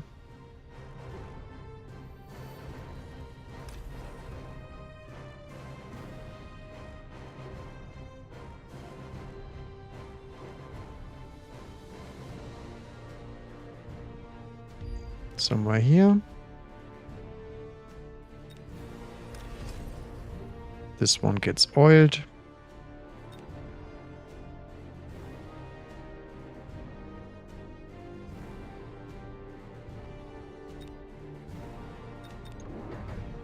And other than that, it's just a bunch of fangs here.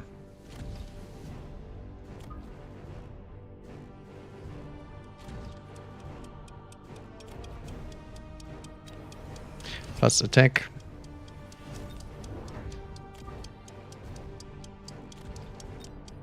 And melting point needs to go out.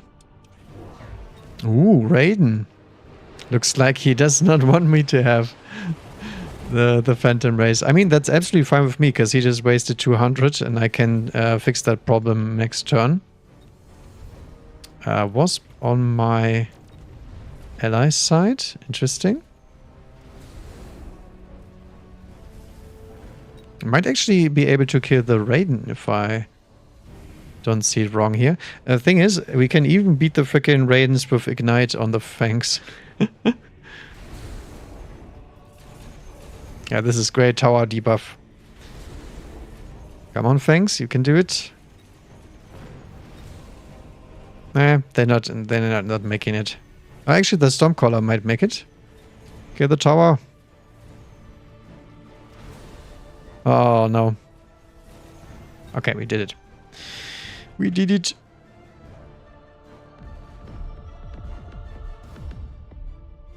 Oh, so close. Well, I guess we have another round to go. Boats. We can actually boat him. That bodes well. No pun intended. Ooh, he does actually get a level on the Sledgehammer. Finally. It's a little bit late, but you know. The thought counts. Actually, I will just missile this Sledgehammer. Just because I can.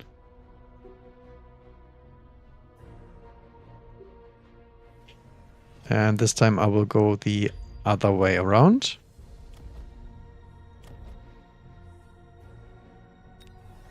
But yeah, I think we'll just go for the boating. Full boatage.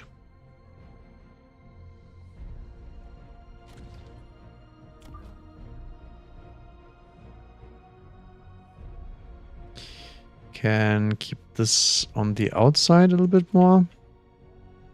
Yeah, sure. And then I guess we also get some more crawlers coming in a little bit later.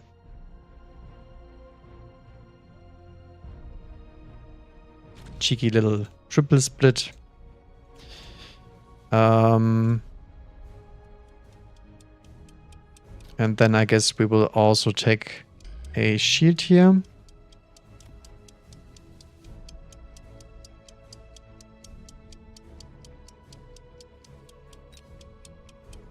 Yeah, that's fine. Cheeky little Phoenix flank here into the Wasp. I mean, that was pretty much as bad as can get, I would say. Okay, he does also have boats now, but my boat has range and his doesn't. So as long as we win the ground war, we might be able to do it. Yeah, our boat is a little bit late to the party, because there's a bunch of chaff here. But it looks like we are fast enough.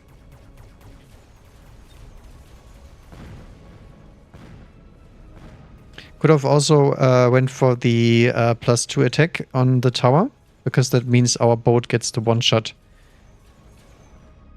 But yeah, I mean, they were very, very, very dead. Alright, GG.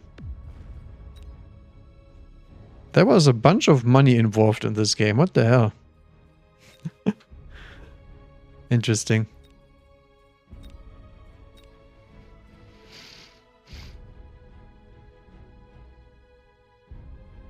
Alright. Yeah, classic giant spec game right there. And enemy was dead to melting points at any point in the game, because the sledgehammer thing doesn't really work out.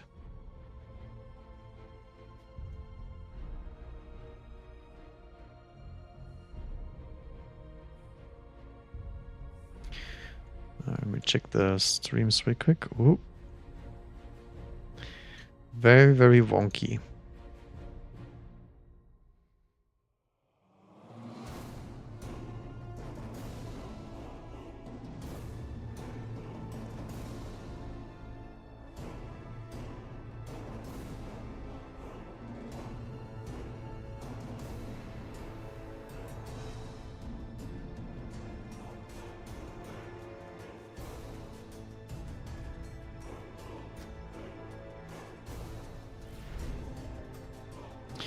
Okay, do we have something spicy? Does not look like it. Can go for Stormcaller meme again, but I mean, we have already done that. Amplifying core meme, I don't think exists, as far as I remember. Can go for Typhoons, I guess. I haven't played Typhoons in a long time. Maybe we can make a Typhoon game work here. Into Hounds with armor. Maybe not as nice. Speed spec also. I guess this could be a defend angle. This looks very aggressive to me. No. I think I'd rather have a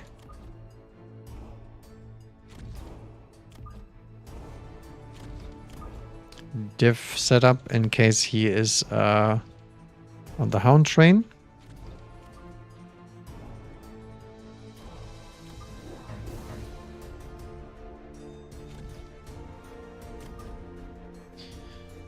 One, two, three, four.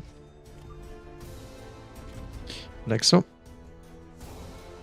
And if he's not... I mean, I wish I had rapid fire marksman. We could have gone for a nice play here, but no. I do have the EMP marksman here. What the hell is this?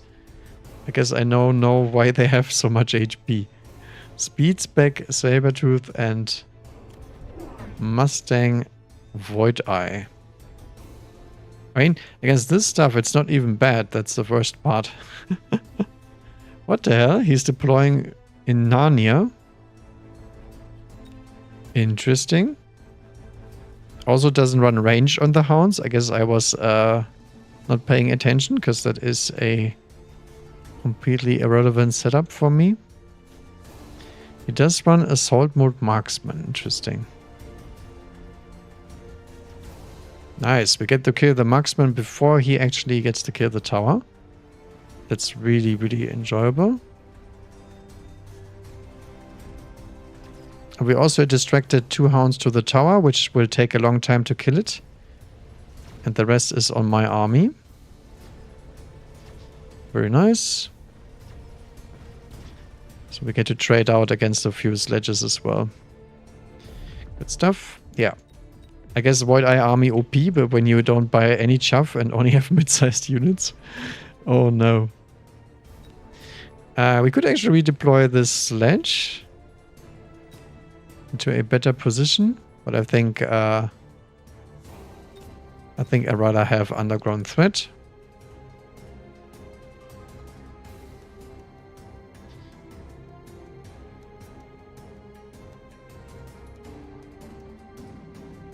Like, I guess over here sounds good.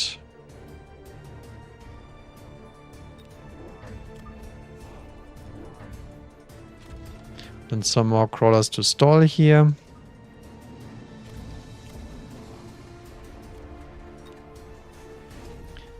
And also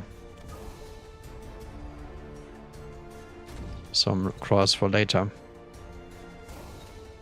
Actually, I should have unlocked the marksman. That was my bad. Because I would have liked a arclight drop. Steel balls on the side. What the heck is going on? This guy is playing the anti-cage.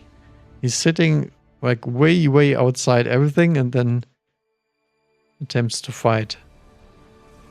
That's so weird. Especially the steel ball. I mean, he's pulling everything, that's for sure, but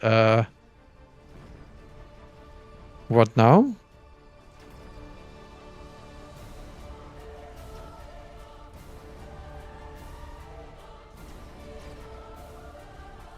But yeah, long range units are really powerful here, because I have like this whole map to deploy chaff and he just has this one. So I will win the chaff war no matter what. I just need some long range units to finish off this position here. Since he's bunkering down like that. Even my freaking fangs made it to the end of the map because it took so long.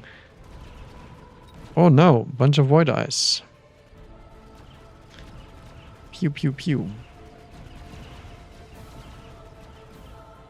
Yeah, nothing on this board there that can beat them. We need some marksmen.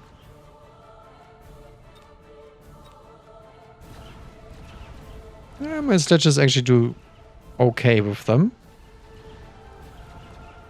Come on, kill him. Yeah, Fang's OP. Level 2 Fang right there. Easy peasy. Also means we... Oh, nice. We get to buy bigger sledges. Fire Badger. We do not have any chaff clay. We could go for Fire Badger actually. Phoenix.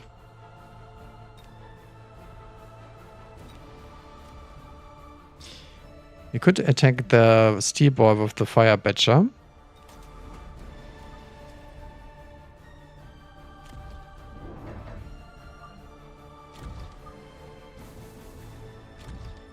Like so. Deploy one crawler.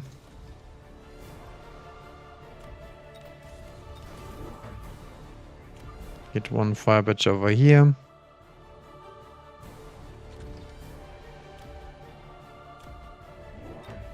Then I think I will actually drop the Copium Marksman, because there was a Phoenix in a drop and I'm a little bit scared that we die to having 0 anti-air.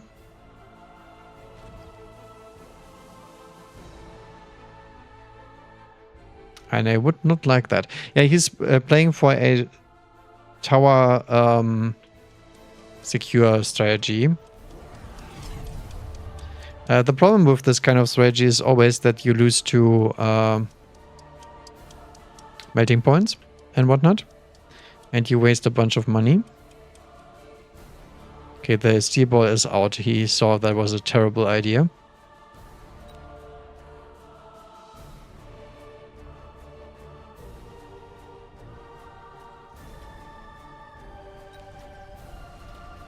He's pretty weak to hacker for now, which we could also deploy.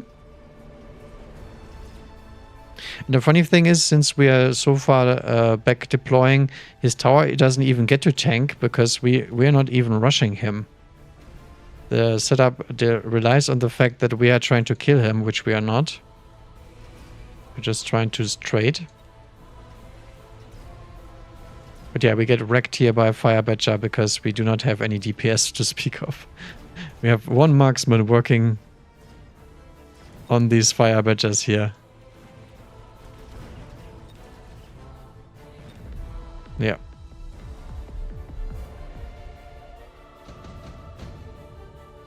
Okay, Typhoon.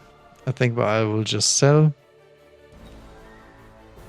Portable shield is very nice on the Badger. So I think this is a shield turn on the Badger and then sell on the Typhoon.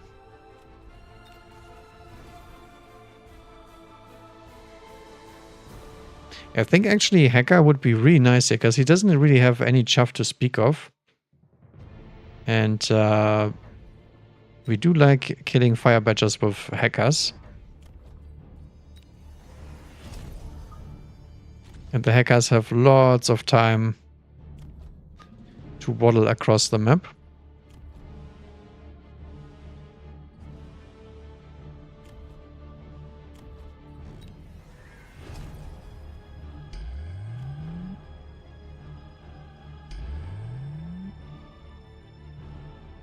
Okay, he goes for a shield here.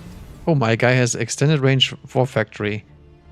Guess I have to be a little bit careful about that one. Randomly deploys shields in the middle of nowhere. I don't really get that play. Yeah, but I think we will start attacking into Melta ASAP. Because there's cheese coming here.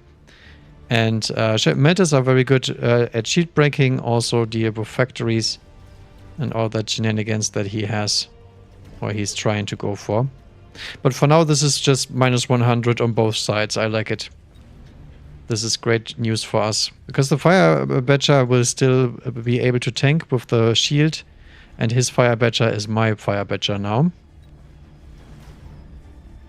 And that's where the trouble really starts.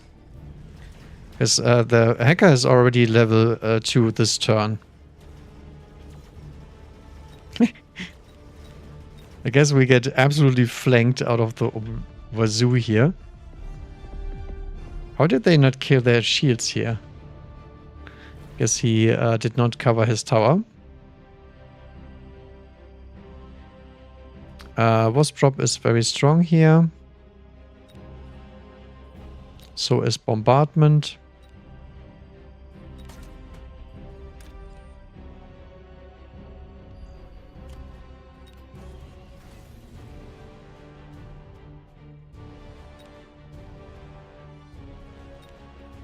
I think it's time for the Punisher of Tower Camper. Par excellence.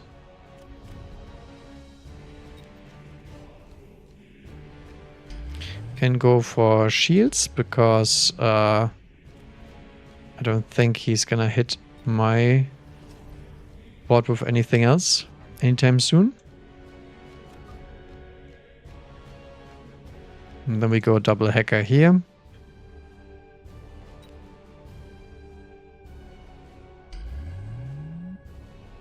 This guy is shielding every turn and is losing every turn. I'm not sure if the shieldage really works. I mean, if you want to kill these badgers and all that stuff, the Scorpion actually needs double shot.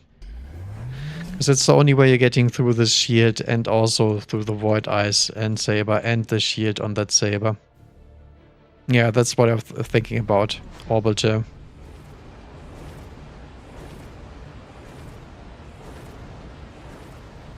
I mean, it's fine though. I think I will still keep the shield. The question is, does the hacker die?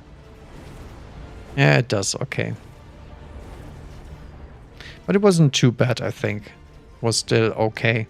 The problem is we still do not have anything against shield break because he took care of those Stormcallers. But the other side is already screwed over because one Stormcaller is in the game. So I guess that's fine. Hopefully we get to kill that freaking shield. Okay, we do. Yeah. Second hacker is also leveled up.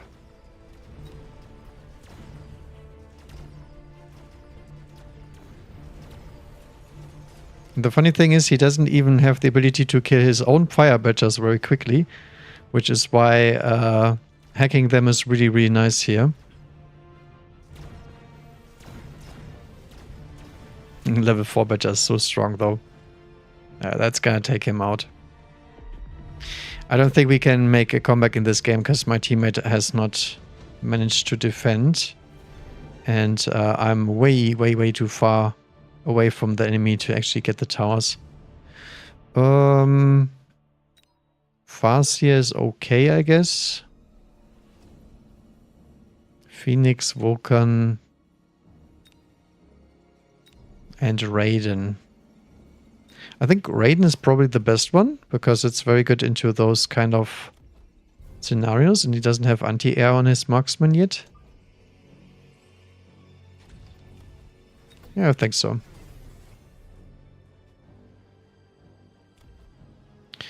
I will also deploy more hackers. We'll fully commit to the hackeroonies.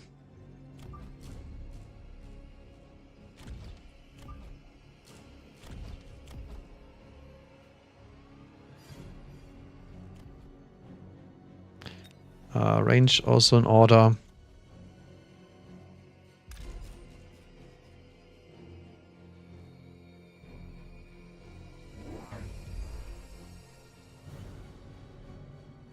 This tower should die to the steel ball, by the way. I'm not sure why my teammate is not even attempting to fight it, because it's only one level. I mean, it's not that tanky. I wonder if he's gonna missile this Stormcaller. It's actually a good play if he does it. Let's see if Ziggal got the moves. No, he does not. He goes for a normal Fire Badger cheese turn. Okay. I mean, it's okay, I guess, but I think the missile was way more cost effective than wasting a turn here. He doesn't even get my crawlers. So, full hacking is now in effect. Your entire board belongs to me.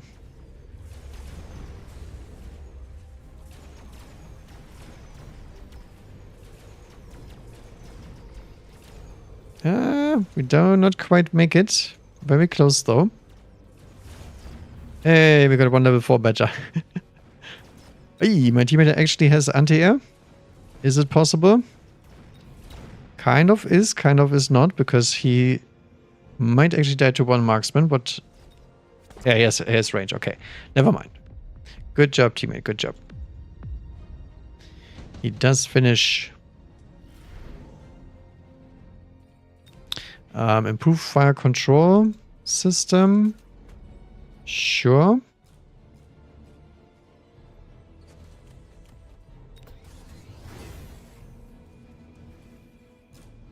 I do believe this is barrier time.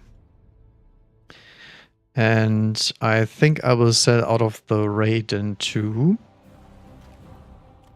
Instead, we will make use of our Copian marksman. And just deploy a bunch of them. With EMP and range. And that hopefully should be enough to deal with all the Phoenix shenanigans. Actually, the majority of Phoenixes is all on these sides. So I guess we have to go on that one.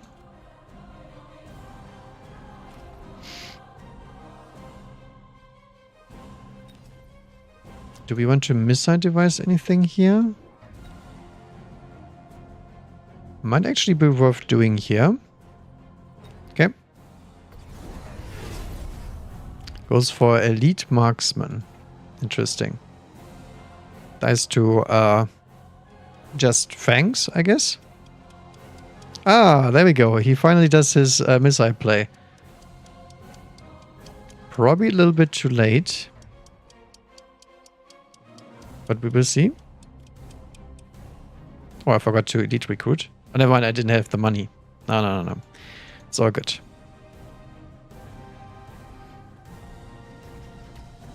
So I think this missile is gonna actually hit the Phoenixes, right? Nice. That's some high value missile right there.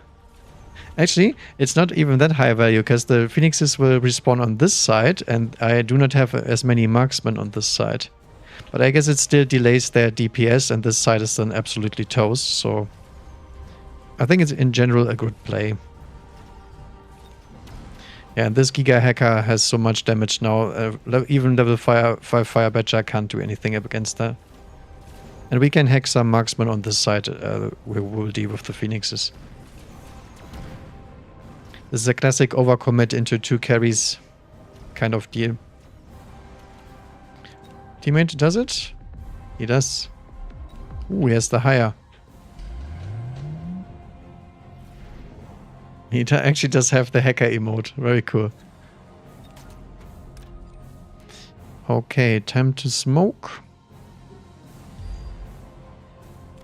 Smoke him up.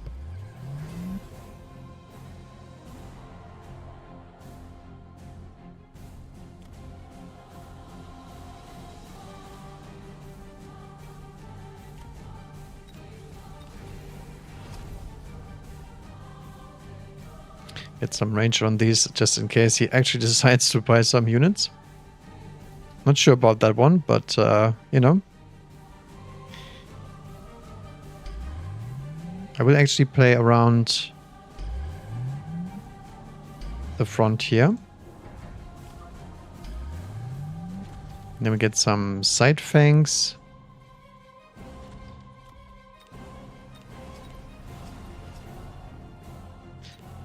And some late fangs.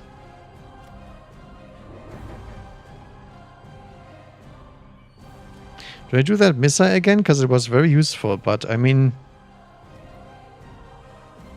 I'm not really sure if it actually helped or hurt me. Oh, I missed an upgrade on the marksman. Nah, it's okay. I do not care. Mars bubbles and he misses the smoke. Very nice. Good for us.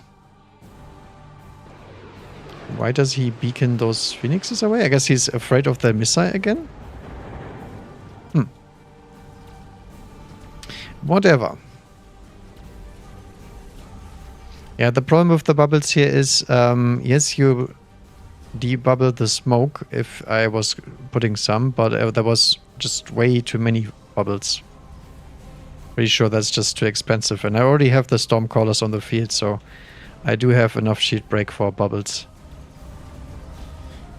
Look at this Giga Hackers. Especially this one, the improved firepower control system is incredibly powerful. There's nothing that out-tanks a hacker with that kind of item. Not even the, what, level 6? Yeah, level 6 fire badgers. I love how these things get out of control so quickly.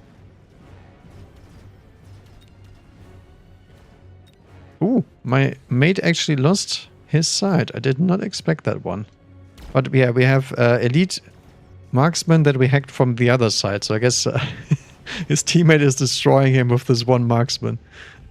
Good job, marksman. GG.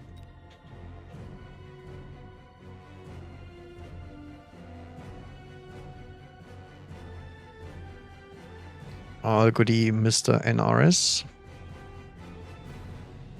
I got you.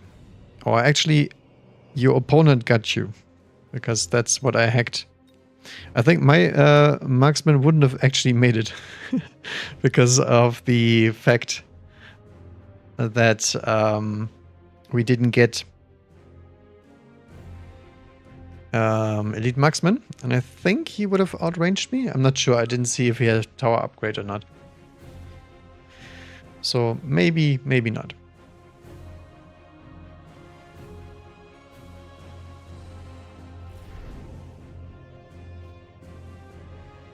Okay. We do have cost control, so we can do a little bit of troller lol ourselves.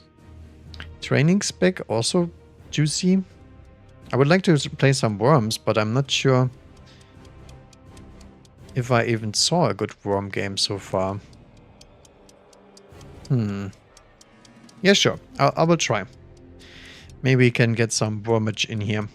Because it's really nice with training spec. It's against amplifying spec and amplifying spec, okay? Lots of amplification. Ugh. It's against steel balls too. How ugly.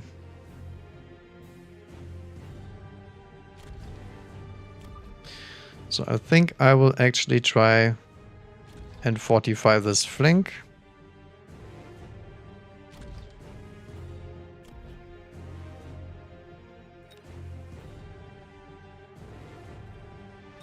We'll get in Arclight.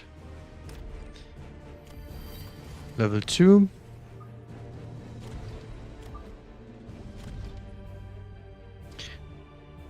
He already has an Arclight in the middle, so I guess I will send a second Fang unit for the inside protection. Or do we just go more inside anyway?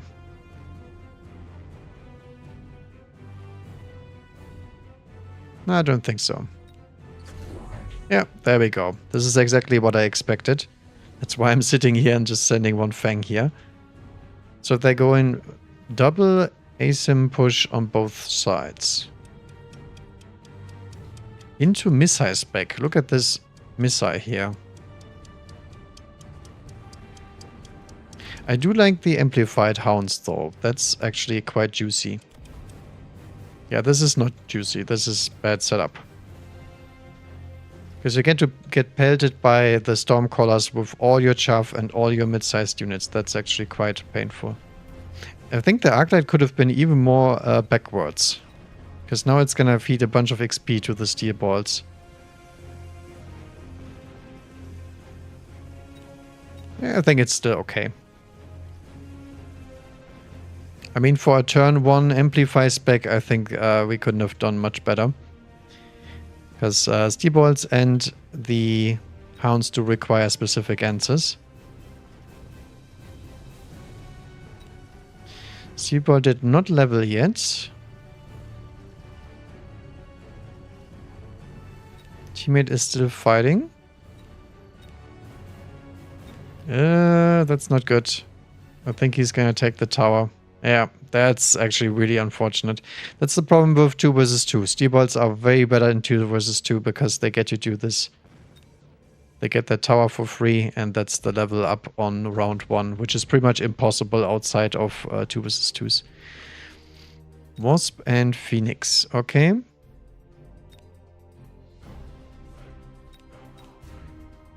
I think Farseer is correct. As always.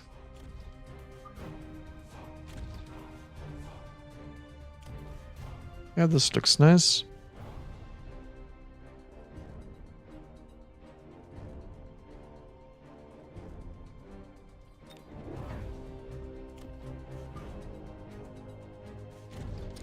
One more Arclight.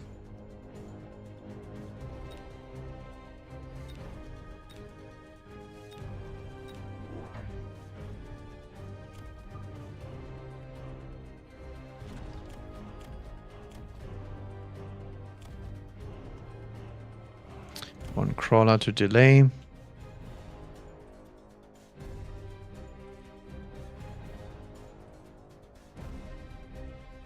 Could also go for an attack here, probably.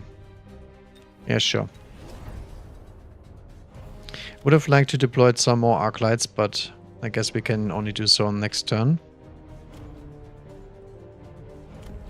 Because arc lights are quite nice here against all of this stuff. They only die to the crawler later, but I guess we can just deploy some Mustangs. If he goes for Wasp here, that would be nice, because then we can get to go for Mustang as our secondary chaff clear, and then the arc lights can perform. No, he just goes for the Farseer instead. Okay. Yeah, this was also quite obvious, so we need to deploy a unit here. But for now, we do have a bunch of steel balls with level 2 out of the fire entirely, which is really, really nice. Good value on that unit. And also our bunch of fangs coming in late. Which means the Farseer is toast, and the Farseer is the most important unit here. Way more important than the steel balls, actually.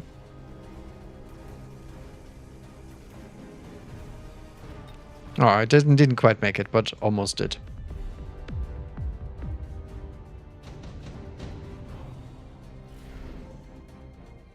Assault Scorpion. Guess we can also go for that one.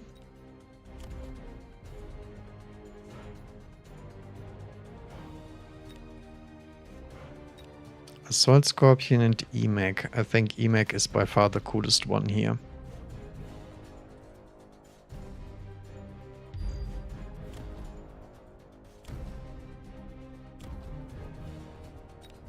So another arc light.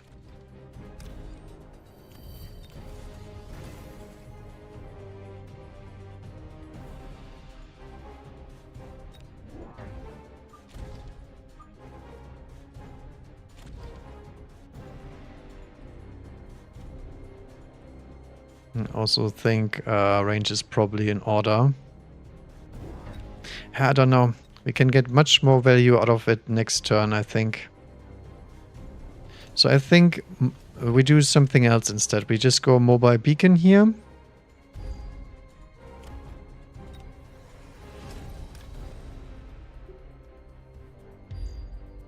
Oil play and this one. Maximum of tempo. Because I think if I hold this, his comp is ruined anyway.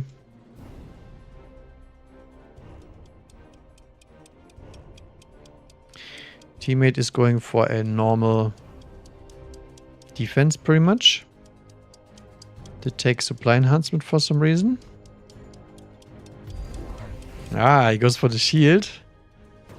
So he's a full-blown cheese lord. Okay. Good to know. But now you are oiled for the next millennium. And half of your army is in Narnia. Currently waiting to get dumpstered later. Also going through the oil, by the way. But yeah. The shield here is pretty nice though. I will give him that. Not for this turn, but maybe for later turns. But yeah, this is maximum Stormcaller value.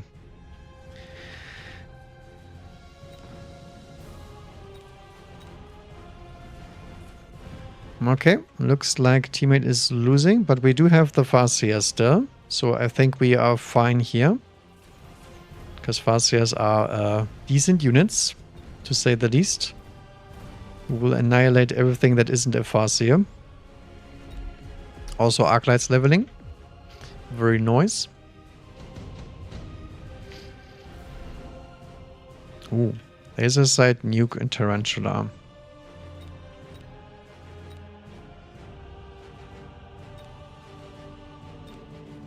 I think I do like the laser sights here.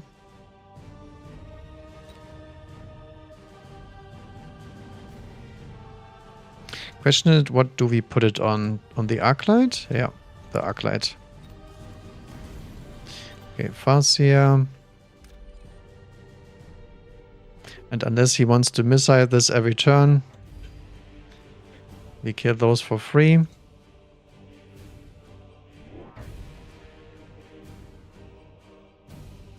I think I will actually try to connect with the shield here.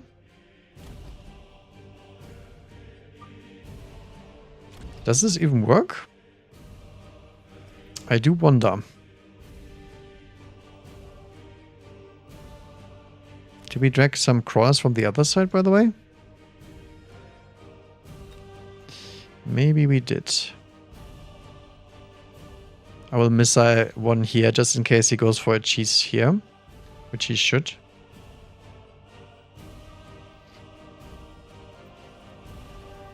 It's so funny. The Steelball unit got so much things done early and then it just fell flat on its face. So hopefully I can burst this down and then I have some steel balls for later, which is not really a bad thing in general. Doesn't look like it works. Dang it. Oh well. Missile intercept on the Farseer, okay. If he wants that. Farseers are incredibly weak to missile interceptor themselves, so a pretty low tier play for later. Look at this Arclight, by the way. The range already paying off here. But I think I will lose tower. Thankfully, after I dumpstered his entire army. Very nice. Tarantula without any range upgrades. Okay, bye-bye. Free XP for me. And yeah, that's why these tempo pushes doesn't work. They do work unless you are playing very defensively and your opponent is very greedy. Efficient tech research, photon coating. Subcrawler is useless. I mean, tech could be worth it. I think yes.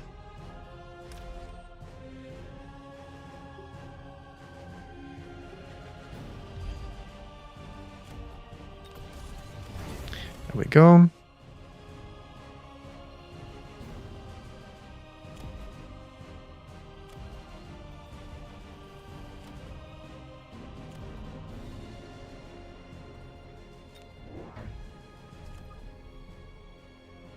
Guess we can send one more Arclight here.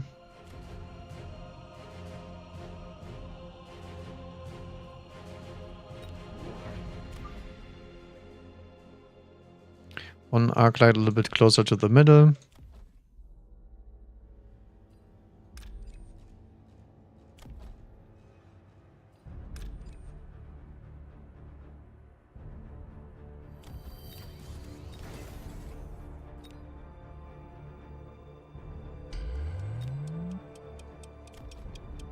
We'll add a missile interceptor here.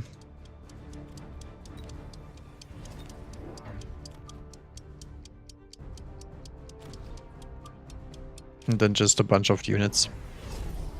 Oh yeah, he's going for a little side run by. For some reason, even more crawlers in my flank.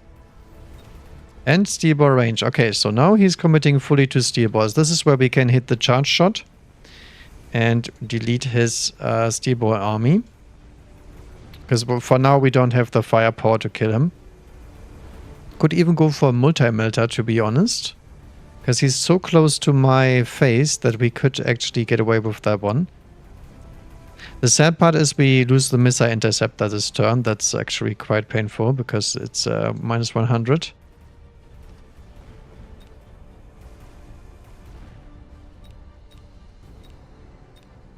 But this is nice to know. So steel ball it is with advanced power system. Yeah, he is going for the full cheese attack. So I think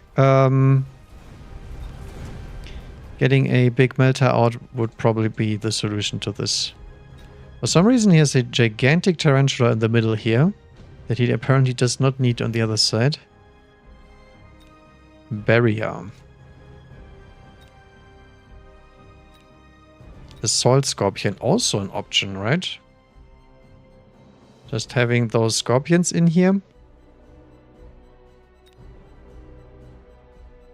Nah, I think I want to go for the melter play.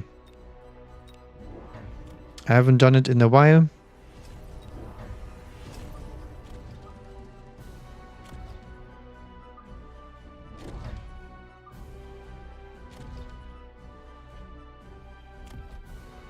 And this is just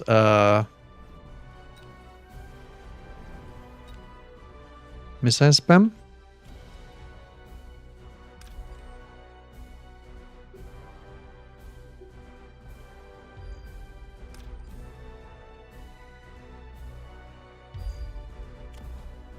Like so. Arc lights keep scaling. We'll actually loan here for a tower upgrade just so we don't lose it too fast. Because I keep getting attacked by his teammate.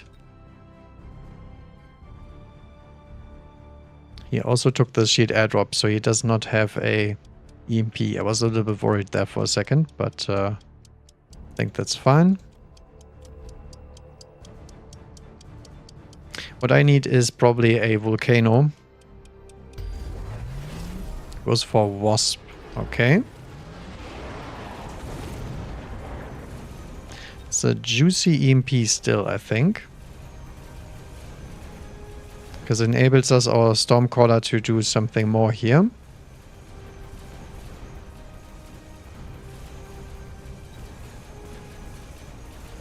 Yeah, the only thing we need is some techs and one more tech and also some levels on that melting point. But I think he should be fine.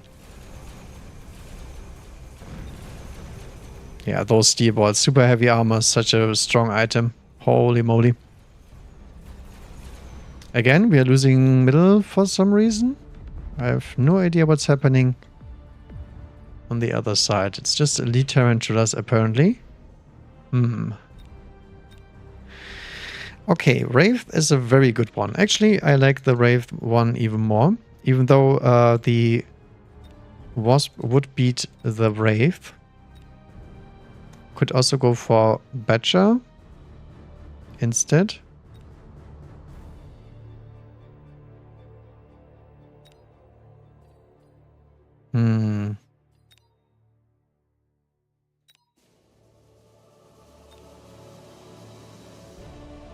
So Fire Badger deals with the crawler problem at hand immediately.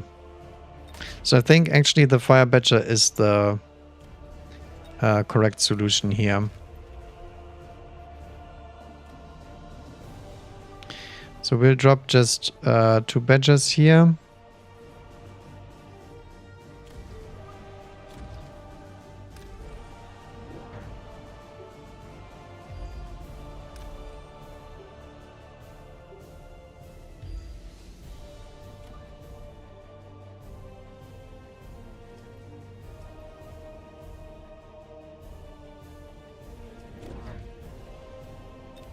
Range the Badger.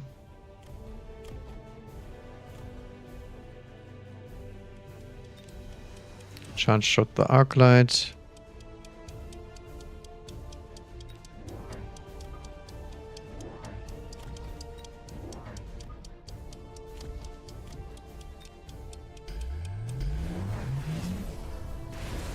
And he goes for Raiden, okay?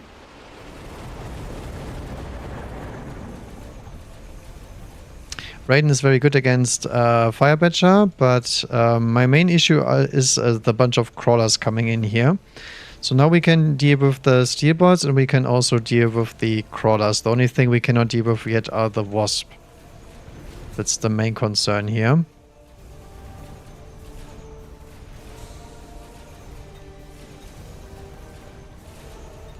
Poor Melter. Did not get... Look at this steel ball, by the way. Still way too powerful. That's the one problem with the steel balls. If you get them going turn 2, like he did, which is a classic 2 versus 2 problem, then you are very much boned. Yeah. I do believe that's GG's, but maybe we can make a comeback with some Mustangs, because I'm mainly dying to the Wasp here, to be honest. Okay, that's actually quite nice. Good old bombardment.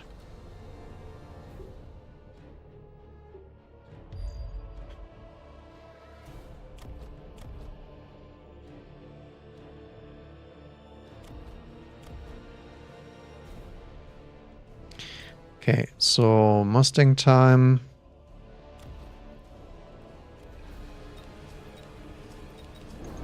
Three of them with range and anti-air? Question mark?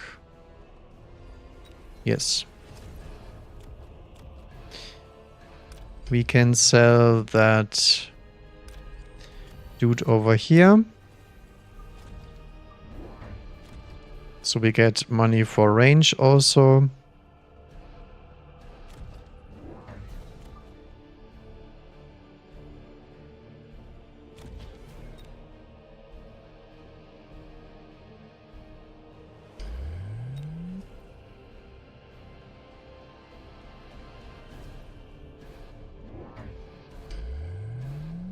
Like so.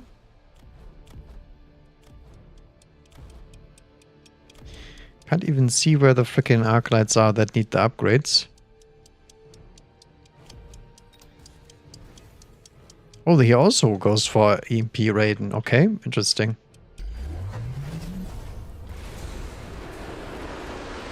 So this should favor me, unless our orbiters all whiff. Because that would mean that the Wasp just disappear for this turn. Looks like I can't quite kill the Steel Ball still, because it's really, really powerful. Yeah, no. The Mustangs actually got absolutely wrecked by the Orbiter there. Not quite.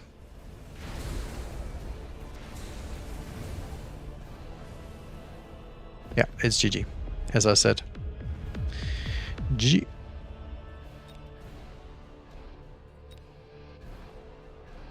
Raiden too strong. I don't know, maybe I should have went for the Wraith play. Or just more multi-melter. But I'm afraid the melter couldn't even deal with the steel balls at all, just because of the level difference, not even because of the general stuff. Because against the normal EMP effect, we can deploy our photon coating. That wouldn't be an issue, but I don't think I had the money to go for photon coating. Maybe I should have went for the Overlords. Because Overlords would have been pretty nice, but he has a little bit too much crawlers there for me to able to defend that. Okay, we can go for another giant spec game. Get another Firebadger spec also.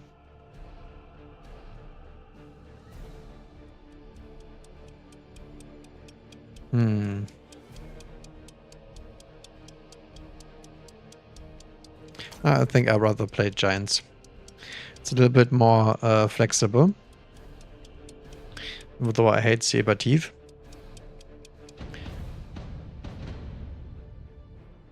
Saber against Steel-Ball also doesn't sound very promising.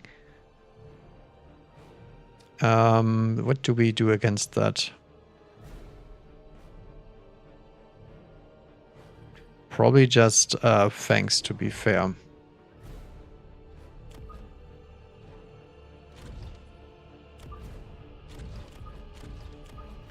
So we go on Arclight.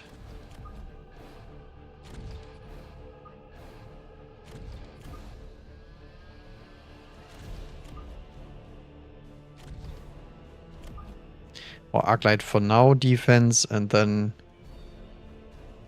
for the flank I would like to have a late Arclight for sure.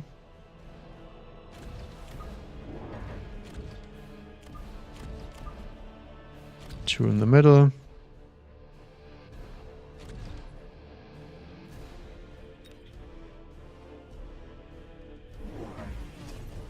Okay, turn one Armor Pen Arclight. Tarantula, what the heck is going on? And also Elite Sledgehammer turn 1 into freaking Sabertooth. The only unit that can one-shot the same unit turn 1. I'm not sure about that one. Yeah, well, I guess I should have anticipated more Saberteeth.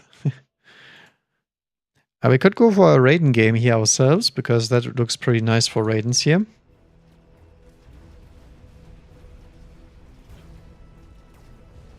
some Raiden war crime shenanigans, maybe? Oh no, my poor Saber. RIP. Death by 1,000 steel ball cuts. I just want the Saber to be able to shoot one sledge, but I'm afraid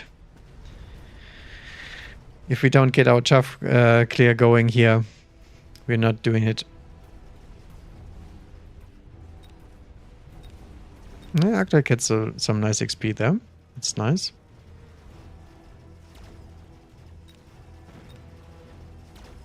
Also, Elite Spec having -1 deploy is always very, very juicy. That guy loans and puts down a missile too. My goodness.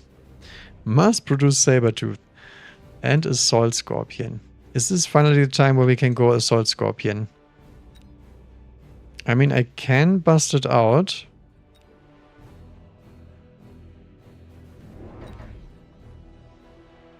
Yeah, sure. Problem is we don't get to deploy a giant this turn, which is very sad. But I mean, what you gotta do, right? Some things gotta give.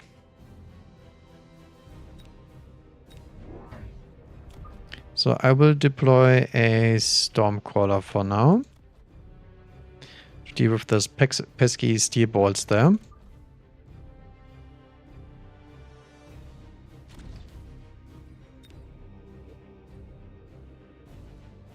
I mean, the Assault Scorpion meme is always a little bit painful, but I really want to play them. Yeah, he's playing more sledges. Thank God.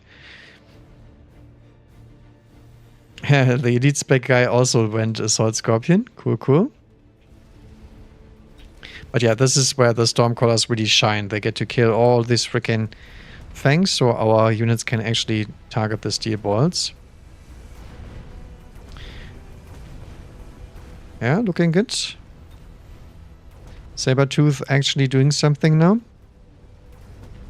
AKA shooting blue sledgehammers in the face, which is still not very good, but you know. Better than what they did before. Long live the Stormcaller. Also Stormcaller, very good unit when your opponent is coming in with Elite Marksman. Just a little hint. Unless they miss. Okay, they did it. I think this one looks a little bit iffy. Wow, this one sniped him first volley mid-air. Not bad, not bad. Ah, look at that. Do we want to go for the Samwar memes? I mean, he already has steel balls. That's actually quite bad. No, he's just Fang gaming with some sledgehammers in front so far.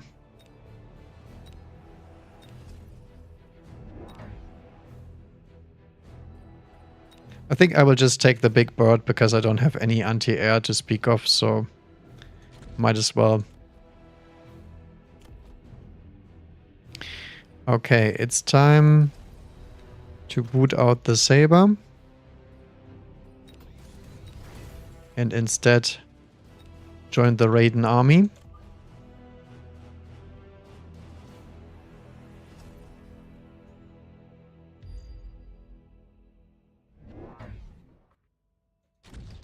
Somewhere over there.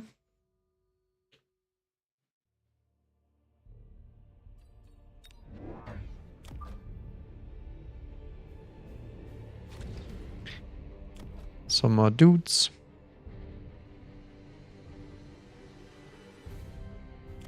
Can even upgrade the Stormcaller because, I mean, what is he going to do? Deploy an interceptor? I don't think so. The high value Stormcaller is always the greatest. One Phoenix, one Stormcaller is all you need. Because they will force reactions. If they don't, you win the game anyway. Alright, okay. He's committing fully to Sledgehammer. So I guess Assault Scorpion coming up next. I also do enjoy those fire badgers because we get to kill those for free. This is a free XP farm, pretty much. And then we have naked sledges on the sides. Look at that. Juiced. Very, very juicy.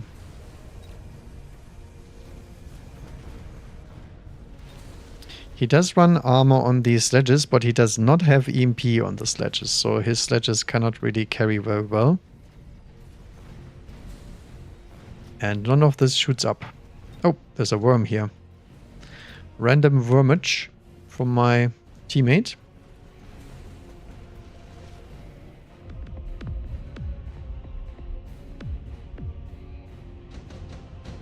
Good, good. Ooh, sub steerball. Do we want to counter steerball him? I mean, it's not very good into sledges, so I guess no. Hello, Jericho. Welcome to the stream. It's round 4 super supply. Do we get baited here? Extended range Phoenix is also nice. Do I run EMP? I do. Because that's actually really powerful late game.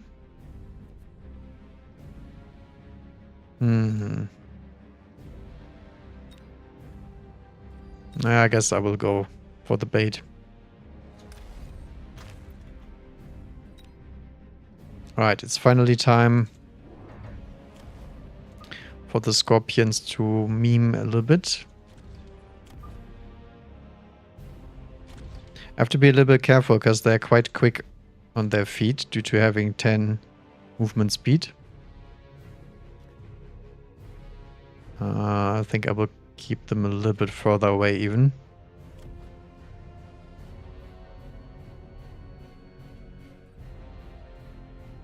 And then since we do need some time to deal with the fire badgers, I might as well just drop oil. Okay. Oh, he loans. These guys are the loan team. The other guy already loaned. He does loan as well. Oh, he's actually loaning every turn now. What a gangster. Questionable financial advice, but, you know. Assault Scorpion goes boom. And everything else gets stuck until the Scorpion has time for them. Oh, what the hell? Something backdoored my poor tower. But that's okay.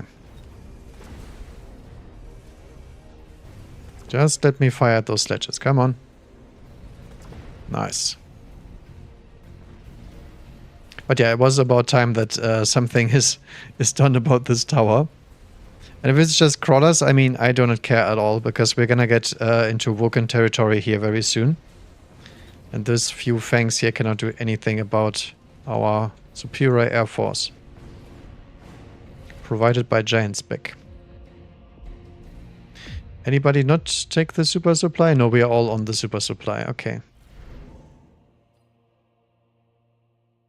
Tank production. Actually really nice for the Raiden.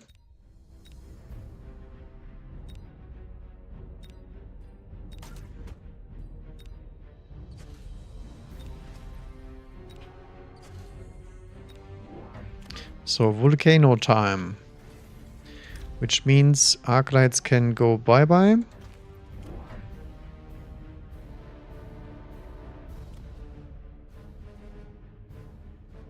Assault Scorp. 20% HP. Does still reduce their damage, which is a little bit sad.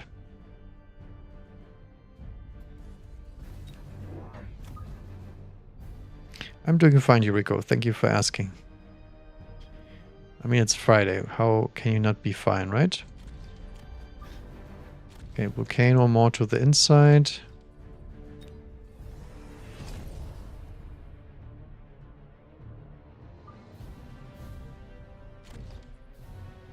Actually, something like this. Do I loan? Do I also get baited here? No, I don't think so. I think we are fine as is. Okay, nothing is happening in the middle. Golden sledges. Woo. Very pimp. Ah, there we go. Mustang's on the field now. He's getting annoyed that the Air Force is killing him every turn. But little does he know that we already deployed the Vulcan this turn. Which means we're gonna farm his units for free. Boom. Scorpion gets one more shot off before kissing goodbye. And none of the Mustangs did actually survive. Raiden still untouched.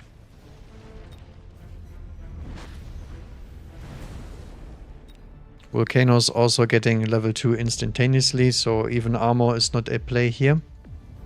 Holy moly, they are getting wrecked. Okay.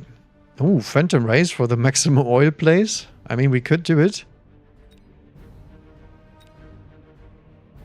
For the Oilus Maximus. Nah, I think we have to commit to our original plan of playing our Siege Scorpions. So, upgrade. Siege active. Upgrade Volcanoes. And then we send the Fang army with the good old shields until it's over.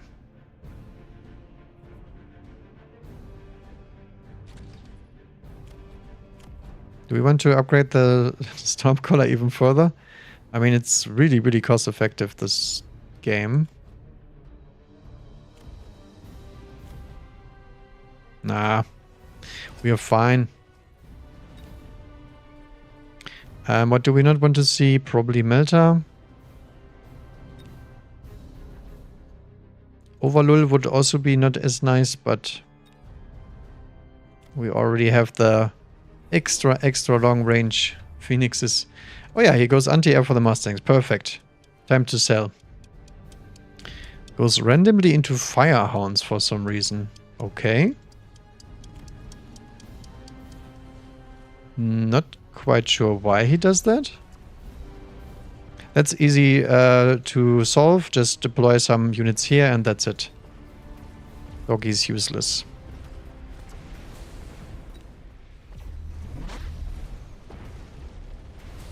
We do need another Vulcan here. Because this Vulcan is getting busy killing other units other than these Mustangs. So one more Vulcan and Scorch. Probably in order. But finally we can do our little Siege Scorpion shenanigan here.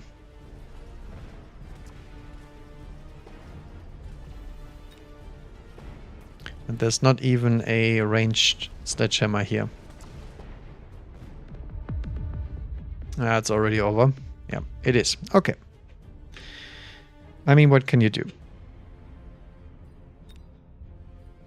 It was a little bit of an underdog game. Okay. Let's hope we get enough for the Fangs. Yeah, I don't think so. Nope. We still 8k for the Fangs. Or we just take the Phoenix and leave. But I think the Fang skin is very more important. Because we get deploy more of them.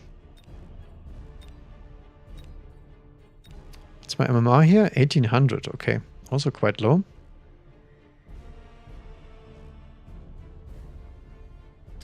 Did lose a few of them today. But it's also higher quality games than the other games that we played on the other account. But the other account was also way more memes available. So that was nice.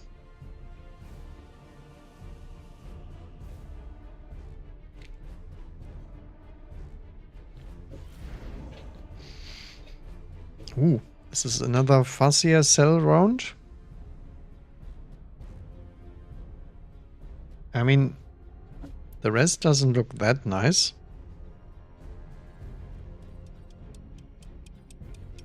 Maybe. Or just steel bordage. Nah, I have to go for the memes. I mean, the Farseer is really, really nice.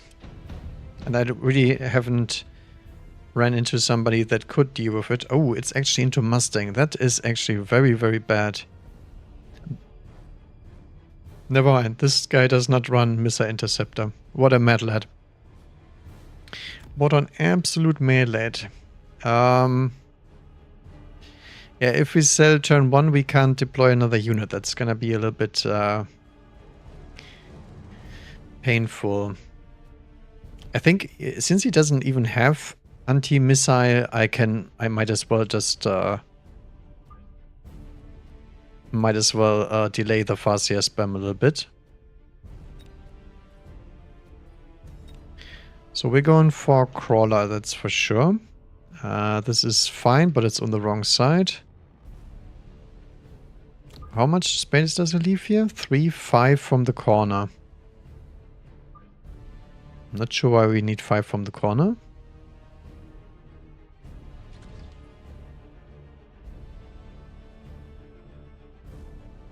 Yeah, I don't know.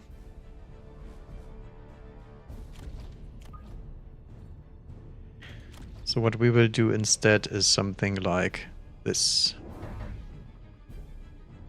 Ooh, it's the Amplify Mustang. Another good meme, okay.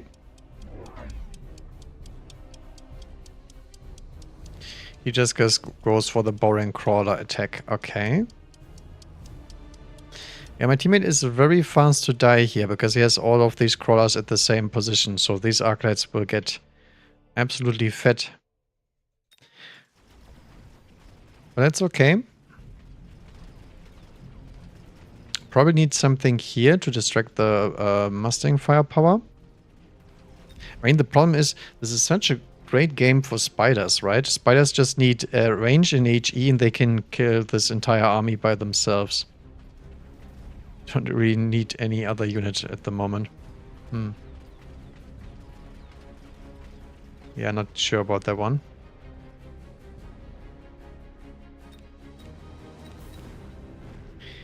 If I don't sell them, I probably cannot get into Farseer anyway. We'll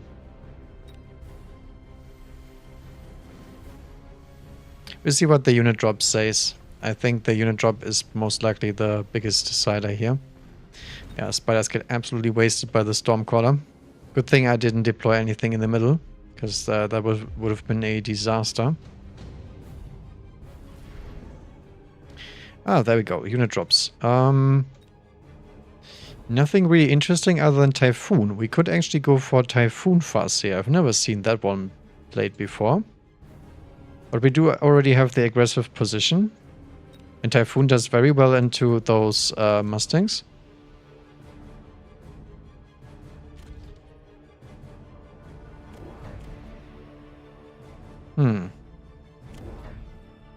Yeah, sure.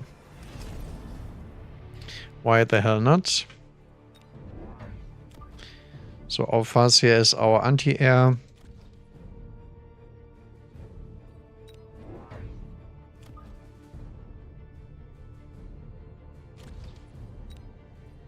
Some late crawlers as well. Middle is looking a little bit sus, not gonna lie, but the only thing I'm sending towards the middle is the one crawler, so I think that's fine. If I see this kind of deploy, I'm not gonna bother too much with the middle. Ooh, there's Typhoons coming too. Interesting. Area spec, supply spec.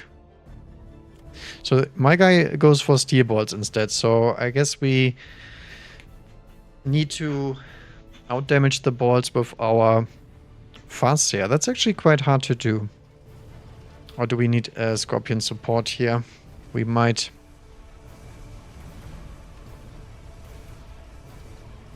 You did get locked on with the Typhoon.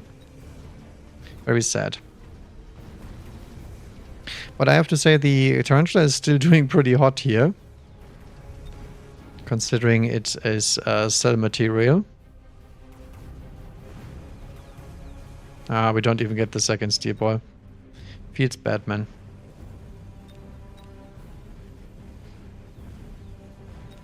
He's getting absolutely hosed by those Stormcallers. Who would have guessed? Oh yeah, that's why my gun does not run armor on these steel bolts. It's actually quite nice, so we can go with the Typhoon fun build still. Rhino drop. It's actually quite powerful here.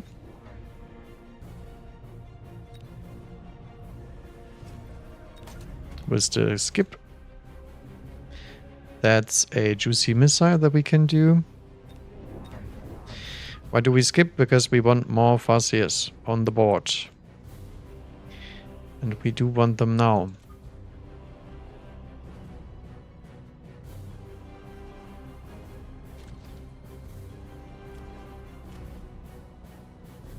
Missing a cell here, but I don't think I want to sell the Tarantula. Not yet. Ha! The Ares spec cannot help himself and still goes for the Wraith. Okay. Funny enough, the improved Overlord does not actually do that much into the Farseer spam, because the Farseer will still beat it. Unless I don't have any chuff, then I guess the Warlord will win. In the middle, nothing changed. Teammate still doesn't seem to have a board at all.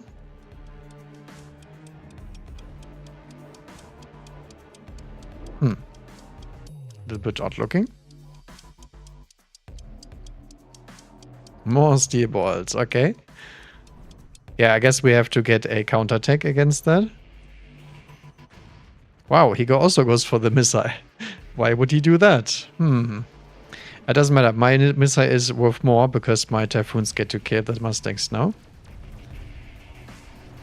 But this is a huge blob of steel balls here. I need to get some sort of counterattack going here. I don't have enough AoE damage to be able to kill that much units. Even with Farseer power. Actually, the Farseers do quite well here. Again, Wraith is not an issue at all. Wow, we actually punched through the entire army. Look at those Typhoon HPs. My goodness. 0. And we died to Stormcaller. Feels bad, man. Yeah, that was quite a nasty debuff. And it's also level 2 Stormcallers, which is even worse.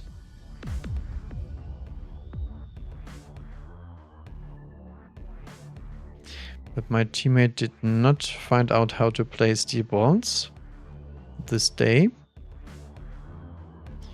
Maybe he will figure it out. Okay. Who is gone missing?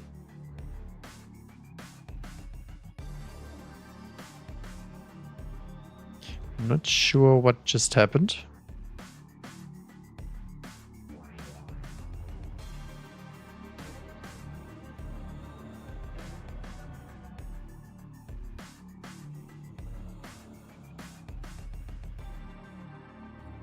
Hmm.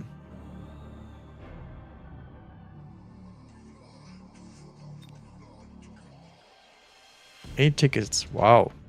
Such a rich boy. Ooh, improved war factory. That's actually quite nasty as well. Yeah, I think bombardment is probably in order. Like right here.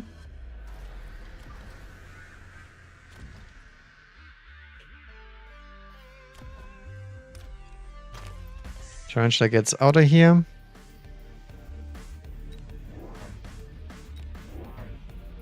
Instead, we do add more Farseers.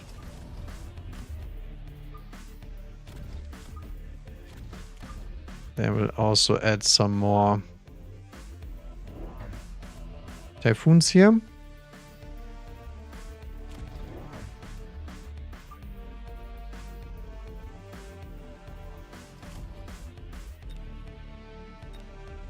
Okay, Farseer, Amplify, Aerial, and something else. Okay. Wow, he goes for Missile Interceptor. That's a smart guy, but he's a little bit later to the party because his Mustangs do not run the most effective tech of all of them.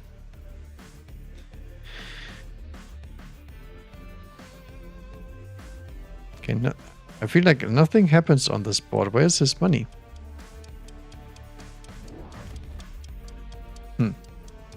Very weird. But looks like we have to deal with some fat Stormcaller stuff still. But at least he goes for the Iron Beam. It's not a very good one, but he's trying to kill them.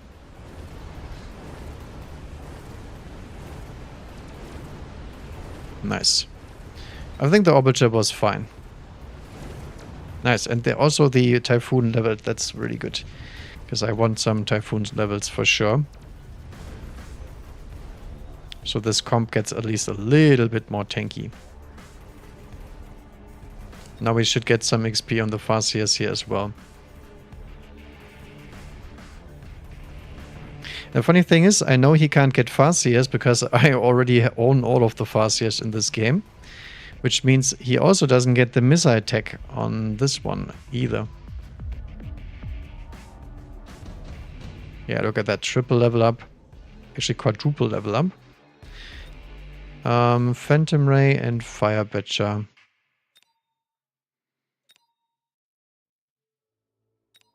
I think the Phantom Ray is probably the better one, but it's worth less than the Saber. And also the Fire Badger is way, way stronger. No idea how these two are less expensive, but okay. So I'm just going to take a Fire Badger for later and that's fine. Alright. All the Farseer gets an upgrade. And more Farseers. Because why not? At this point, we are too far gone to care. Actually, I'm running out of space too. I do not want to get blasted by a spell here.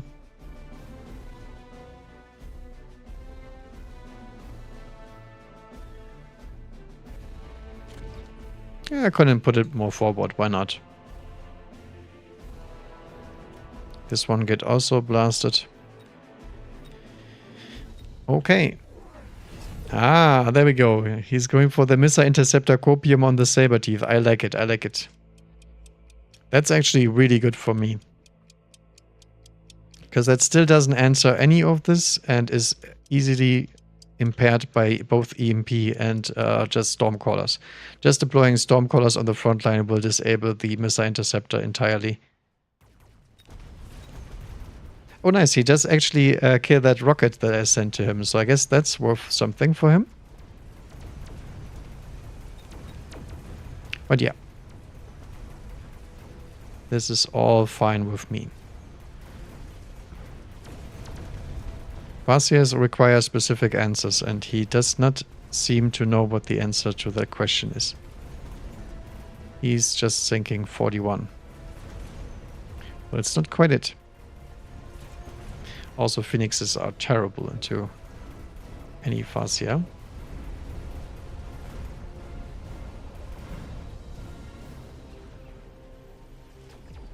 I might actually need to click Scanning Radar next.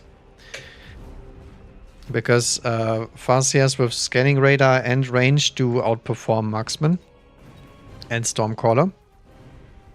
But I think I will probably get the Interceptor tech on the Farseers, because my teammate is killing me with those Stormcallers every time. But yeah, that's a lot of damage right there. Ooh, extended range Sabertooth. He actually gets the proper cards here.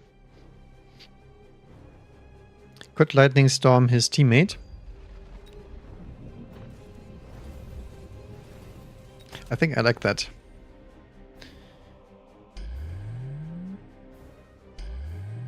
I will put mine a little bit forward because it's better.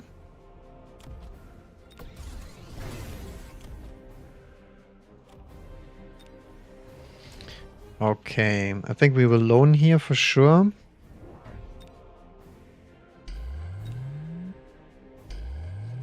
Get some sort of shield going here. So the Badger. We go Radar. I mean, it's not that good. I think EMP is just stronger overall. So I'll just go for that one instead. And then we'll just add late crawlers everywhere. Because that's what the Saberteeth do not like.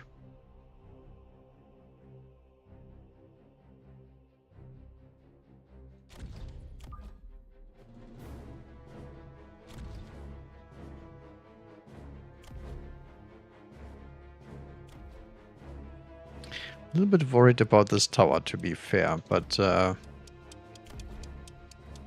mean, what can you do, right? Yep, there's the lightning strike.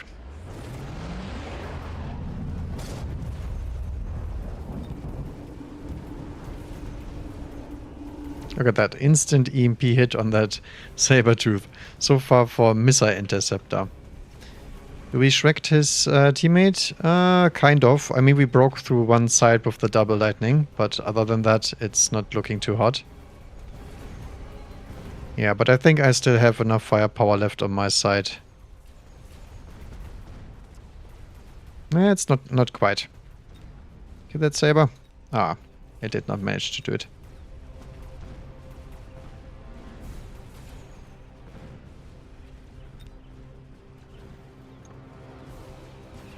Yeah, I guess the teammate won, but what at price? I think I should have done it on my own side. I mean, the phoenixes and all that stuff dies instantaneously to this shit. Yeah, look at that. Feels bad, man. Tiny win for a double spell round is actually quite bad. KSD production, absorption, and Ampli-Core. I think I do like the amplifying core.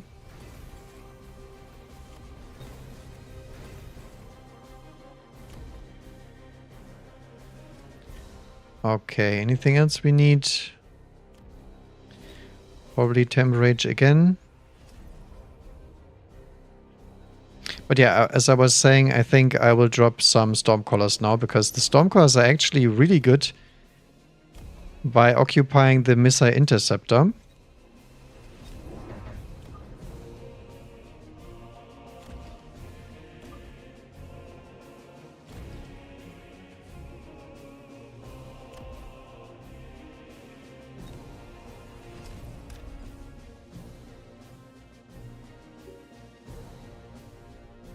Then we should also play around our range advantage.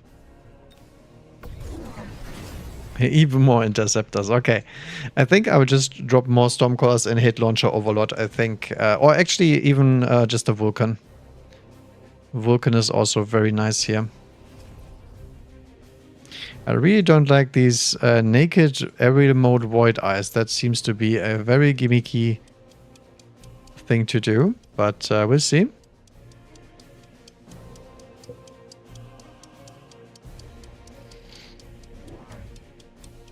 So he has 3 interceptors now, but we do have 3 Stormcallers adding missiles to this. So I think that should mean we are favored. Yeah, this Sabertooth is immediately dead every turn because of the EMP effect. Yeah, we got them all. I think as soon as I click Scanning Radar, we will outrange everything he has. We do need some late Fangs here. And as I said, we need Launcher Overlord. There's still Mustangs shooting at my Farseers, and that cannot be accepted. Let's hope we get to kill the Interceptors, because otherwise we are in trouble here. Come on. Kill them.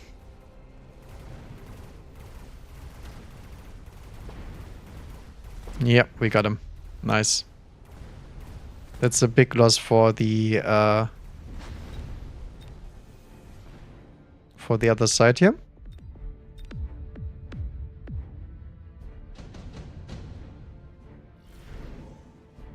Okay, Volcano.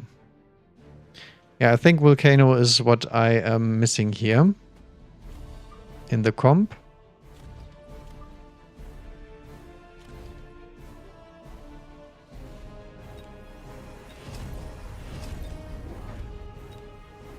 So what we will do is just add fire to this board.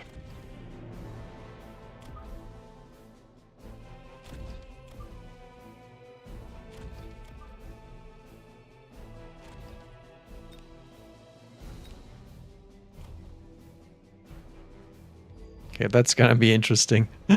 Lots of firestorms. Ooh, my teammate actually does run Missile Interceptor. Yet he does click it on round 8 when he hits the entire iron beam. Not sure what that's about, but that's okay. And he also has Mech Division. I like that.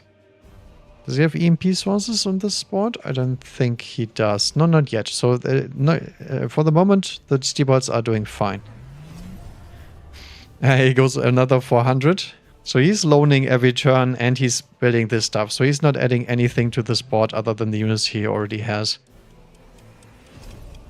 Ah. Subterranean. Well, we will see. Maybe I need to finally add some more Typhoons and click shield. But for now, I think we're pretty good to go. Also range on sledgehammers? Interesting. But yeah, have fun with your firestorms. Because you're not intercepting anything on this board. Unless I want it. Look at that. Nice war crimes, nice and warm. Very cozy. It does kill my poor volcanoes in the end, but you know. Can't do everything at once. So that's another 400...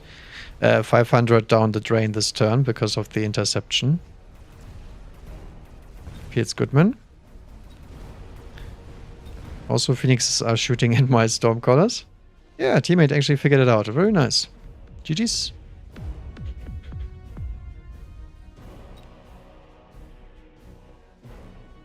Too bad nobody bet on wins. Okay. Very weird as per usual, but you know.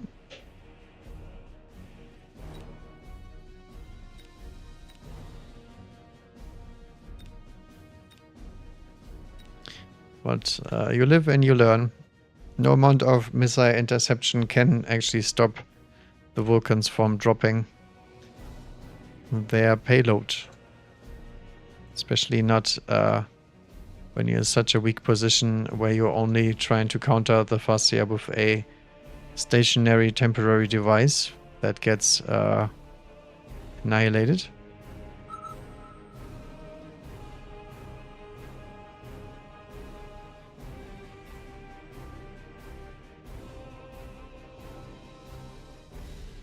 Right, one more.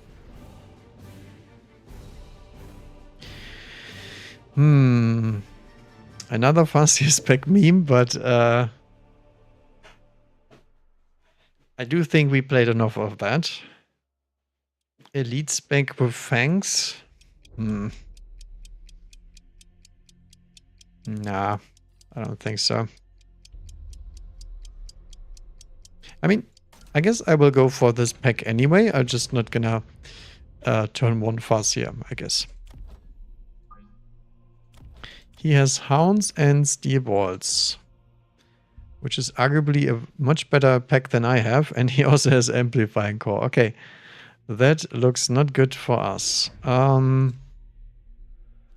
1, we can't really deploy anything that beats that.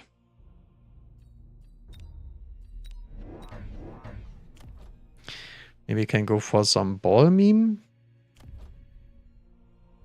It's not that great into Hound, I would say.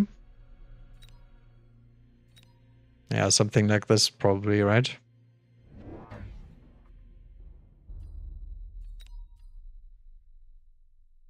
Yeah, sure. And he goes into the middle. Okay, I'm fine with that. Because I can drag his units from the middle to me, that's not an issue. What the hell is this? It's the spider train on Daedra. Okay.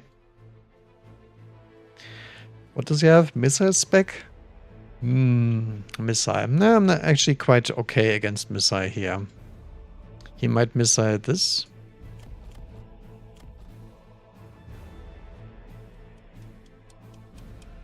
Yeah, maybe. So there is a dog, half a steel ball, and an arc light in the middle. It's actually not that scary.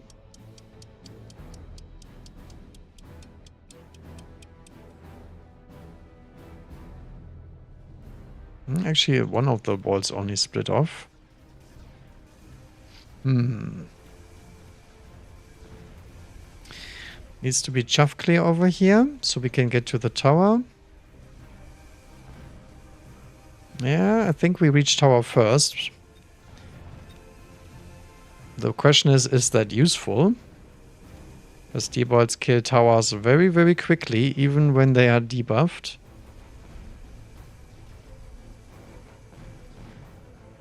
Yeah, I guess it's a pretty much a stalling here, more than anything else. Tarantula flank did not do anything.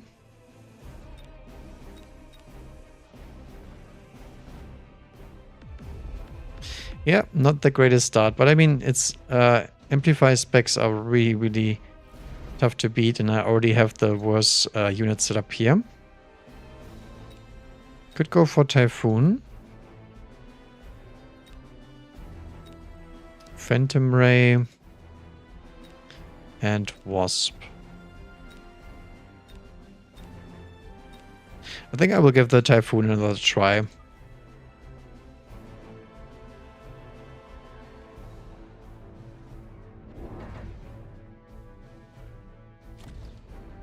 Maybe like so.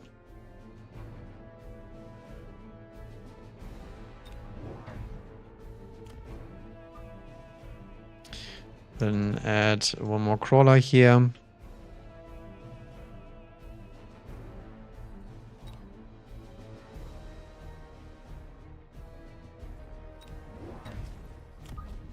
And crawl on the back just in case.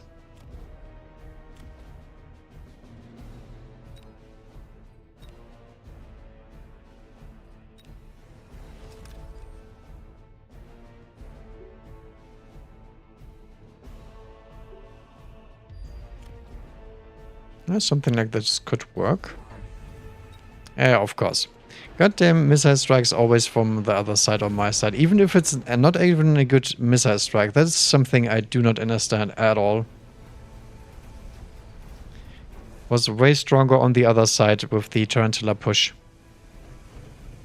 But it looks like he does not need a push defense whatsoever. Got mass Phantom Rays on the side, okay.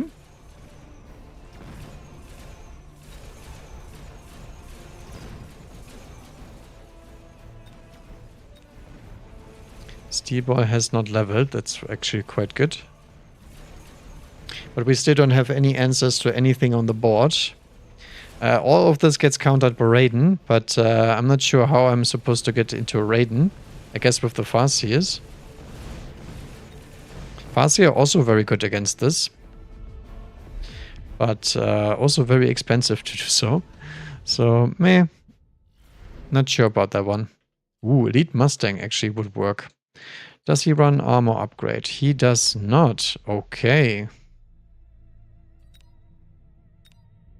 I guess we can just try to out carry him with Typhoon then?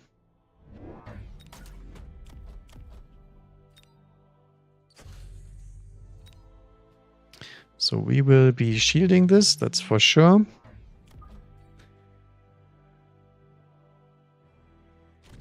And then over here another Typhoon.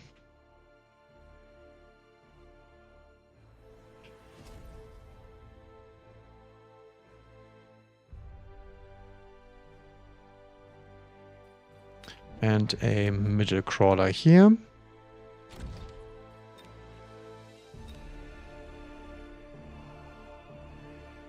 Can we stop anything here?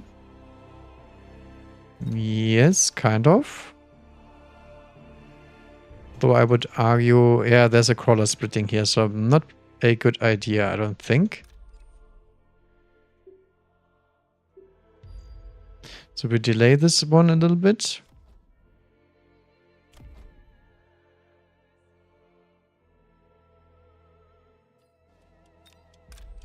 Actually, I will try to delay the fangs a little bit instead.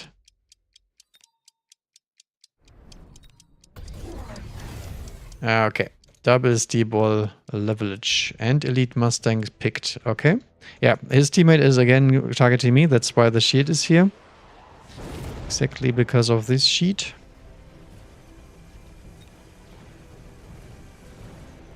Funny thing is, level 1 steel balls can kill level 2 steel balls all the same. But unfortunately, I do lose my shield here. That's actually quite sad.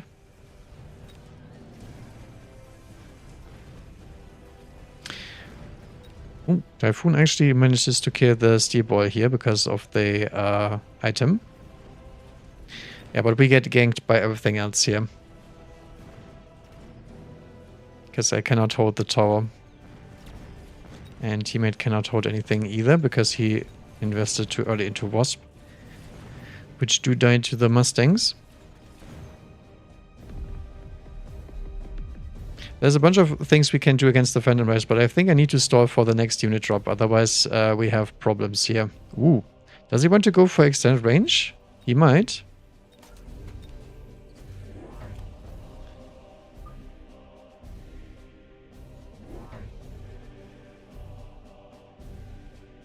Can actually go for a faster flank, but I'm not sure if that's as nice.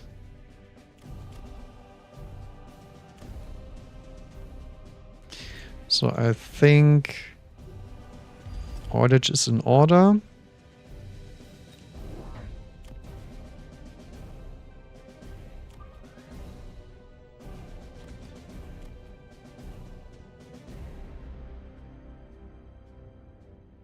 Would actually go for the anti-air on the Typhoon, but I don't think it's worth something right now.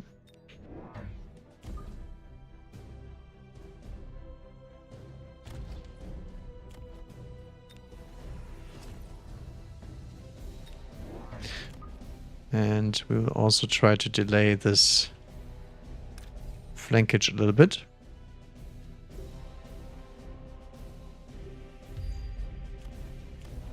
And improved attack as well.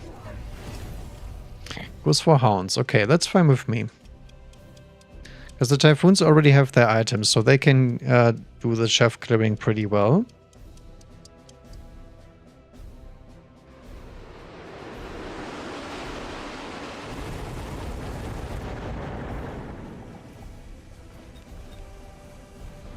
No armor on the steel bot, so the only thing he has is the Hounds. The Hounds armor's upgrade is way too expensive.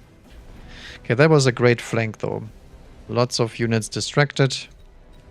And hopefully means that the Typhoons can finally do their job and get some good XP going here as well. And look at those beacon fangs. They actually keep the steel balls off the tower. Now my teammate dies, but that's just due to having 0 units here and still not winning the other one.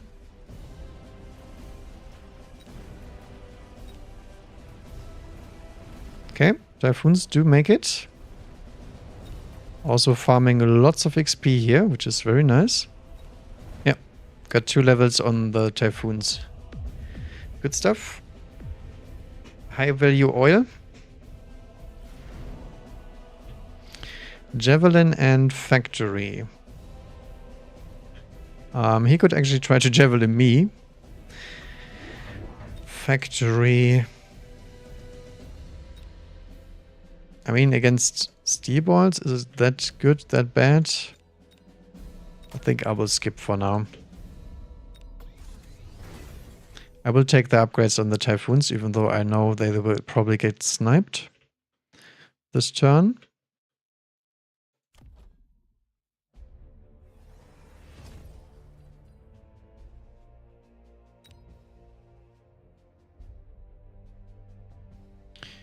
Okay, do we want steel ball levels? Kind of not.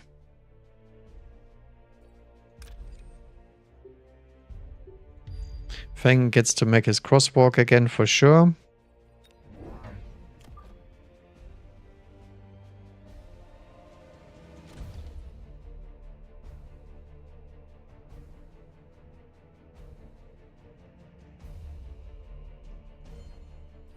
I think I will actually try something different this time. I will go for Mech Rage.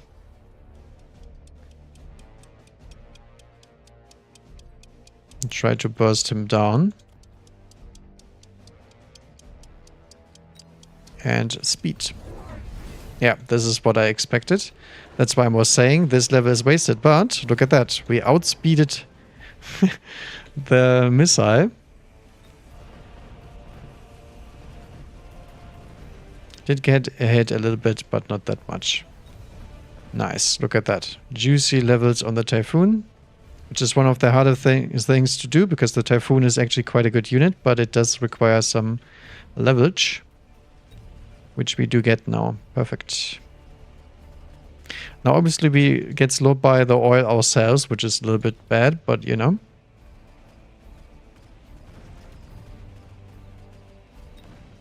Not much I can do about it, to be fair.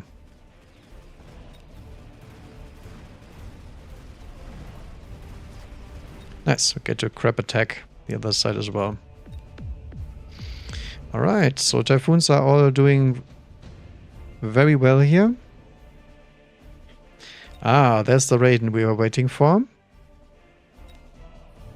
And I do believe we will also do so. Because the Raiden is very good on a push like this. When it's backed up by the big Kahuna firepower.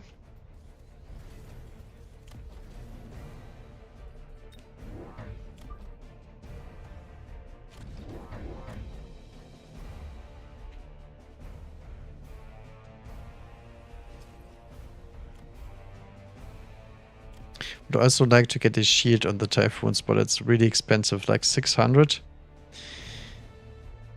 Bear like, please.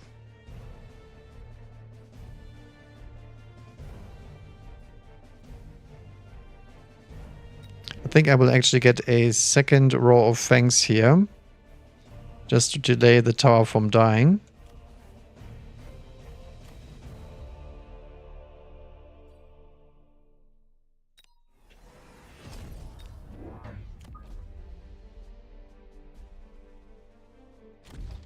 And then also some fangs behind here. And then we will shield up. He goes for Raiden, very close to me. Okay, I think that's very risky for him to do so, because I have the Mech Rage and also area spec possibilities.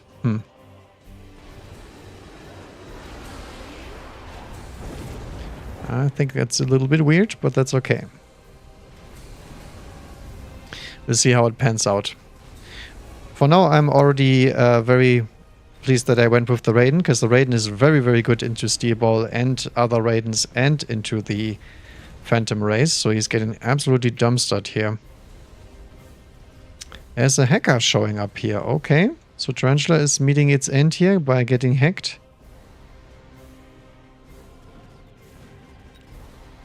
Not the frickin'...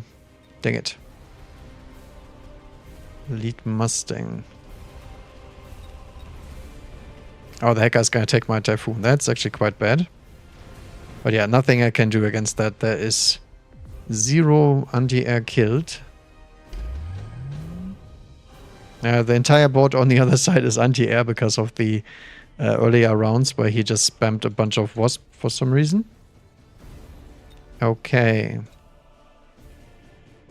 Anti-interference module I think I will take, because that's really good on the Raiden. Later.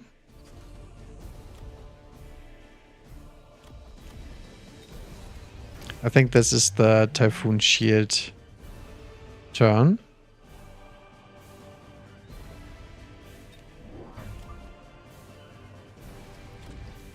Front collars to protect the shield.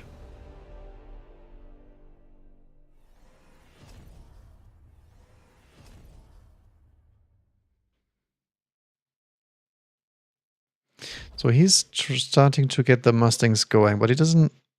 he didn't even have upgrades last turn, so he's not quite there yet.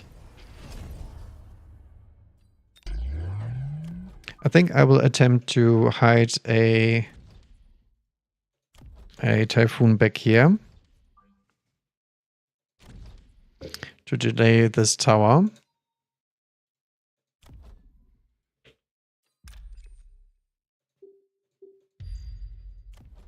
Trying to speed across again. I would like to split some crawlers backwards, but unfortunately it doesn't fit in that corner. So, guess we're not doing that one. Ooh, Photon.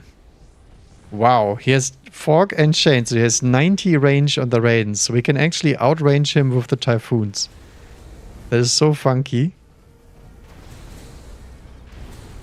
So he's going full burst mode and dies immediately to the normal ranged units below ground. Holy smokes.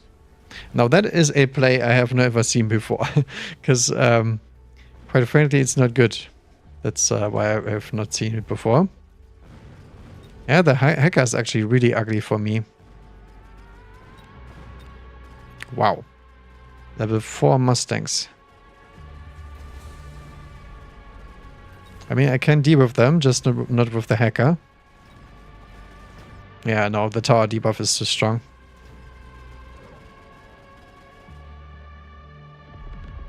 Yeah, that's something the teammate has to deal with. I cannot really do it. Tank production, laser sight. I think laser sight is probably the best.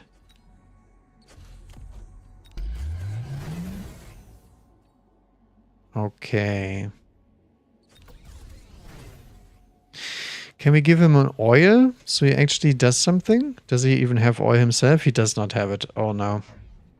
And also Spider Mine into Mustang is not good at all.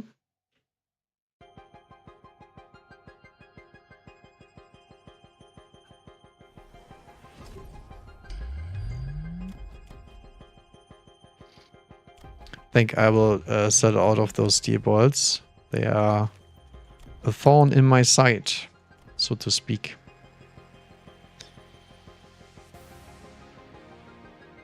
Not sure how long the Farseer actually survives to make use of that.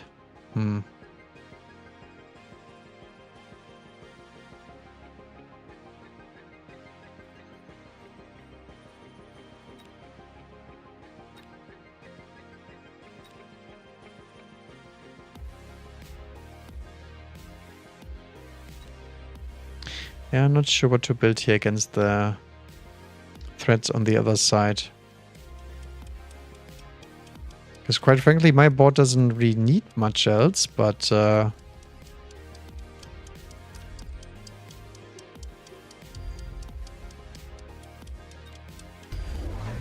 get nuked. Okay. Interesting. But to be fair, at this point it doesn't matter. Because we are not winning or losing this game based on my merits. It's just whether or not the teammate can pull himself up by the bootstraps. And looks like he's getting absolutely toasted. He has nothing on this board that can beat Mustangs. Especially not the spiders. Spiders are terrible into hackers, and spider mines are one of the worst upgrades against both hackers and Mustangs. Because they can get to kill the stuff for free. But I like this. This is actually something where the Typhoon performed very well. Usually it doesn't do as well for me. It's not the kind of unit I enjoy. Yeah, and he's mad. Did not do anything about the composition he's kind of running in. If you have this kind of composition, you're asking for hackers, and that's it. That's all the enemy needs in order to create chaff on your side, and that's really, really bad.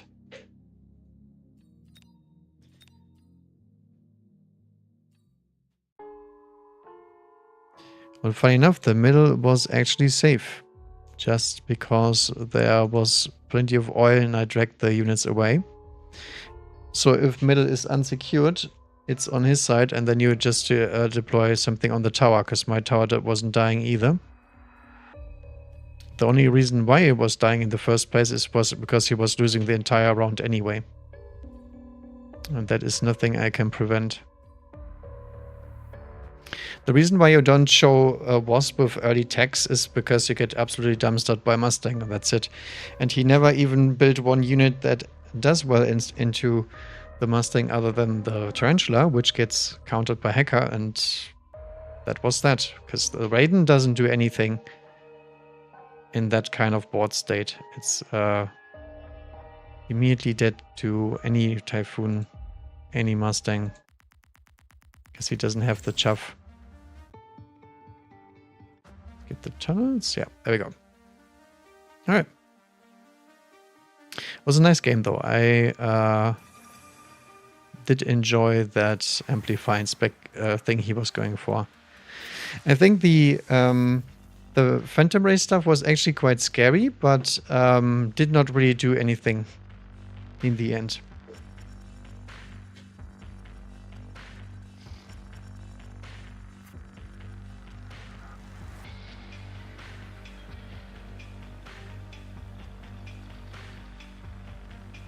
It's a long-ass loading screen here.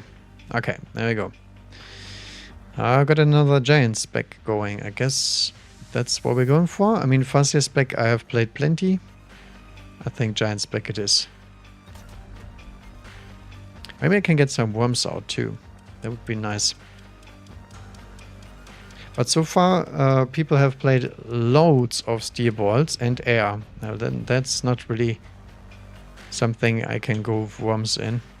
Oh, this is actually a training spec spider. Now, is he gonna go ASIM or not? I think he might, and I will try to play ASIM myself.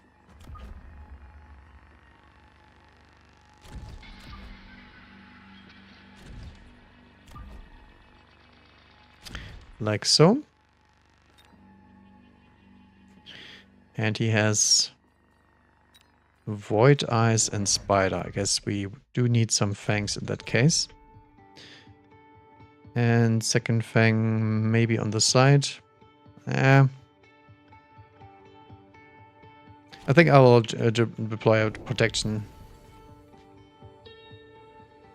Okay. So he does go from this side. Oh, what's the Void Eye text? That would be very interesting to me. Shield, suppression, aerial mode, and range. So a very mixed bag of techs. Doesn't run EMP, but can take to the air.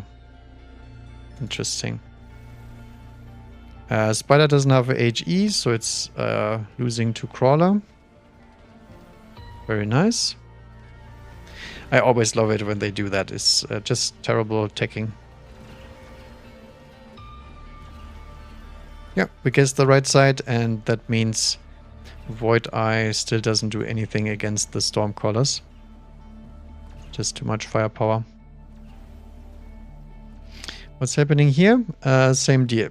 Stormcaller supremacy. Elite spec, giant spec, giant spec. Okay, there's a bunch of giants on this map.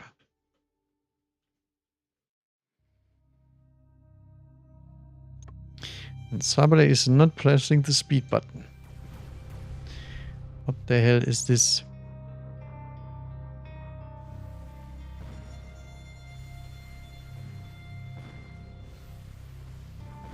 Okay, finally. He has too much stuff left, I think. Oh, actually, we do get some good hits there. And then we missed the entire volley. Okay, that was a very unsuccessful Stormcaller play on both sides. Improve firepower, shield drop. I don't really need either, but I guess we can go for shield airdrop. Sure. Protect our fangs. It's probably gonna go for Mustangs because of the improved firepower and because of the Stormcaller ownage. So what we do here is grab another Stormcaller. And I guess we could also use an Arclight. But I mean, I'm giant spec, right? So I cannot be asked to actually do something about this. 1, 2, 3, 4. There we go. We will unlock a melting point, or do we unlock a sandworm? I think I don't mind getting melted, but I do not want to get sandwormed for sure. Okay, he does a little side sneak. Also deploys a crawler over there.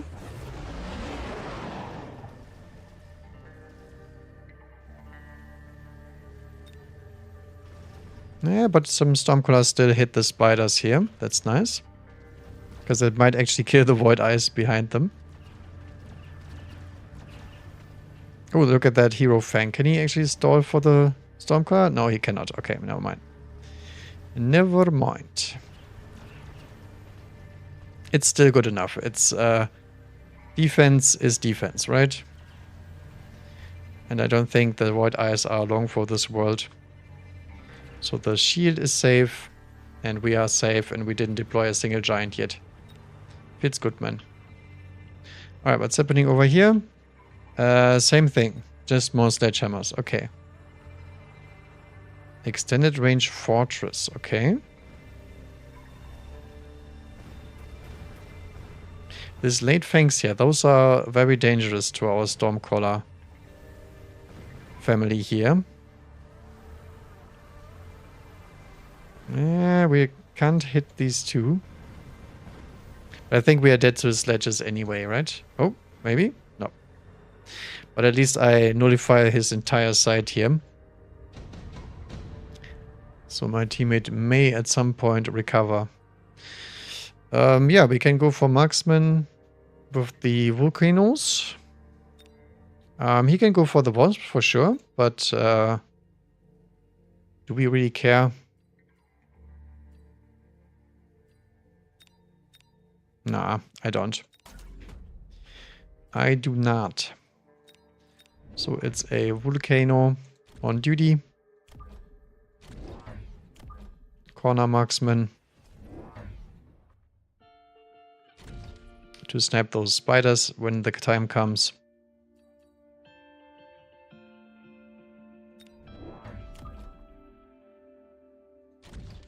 Like so.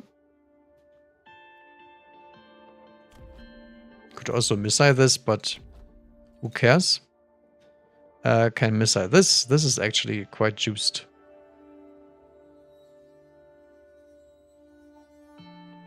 Yeah, sure.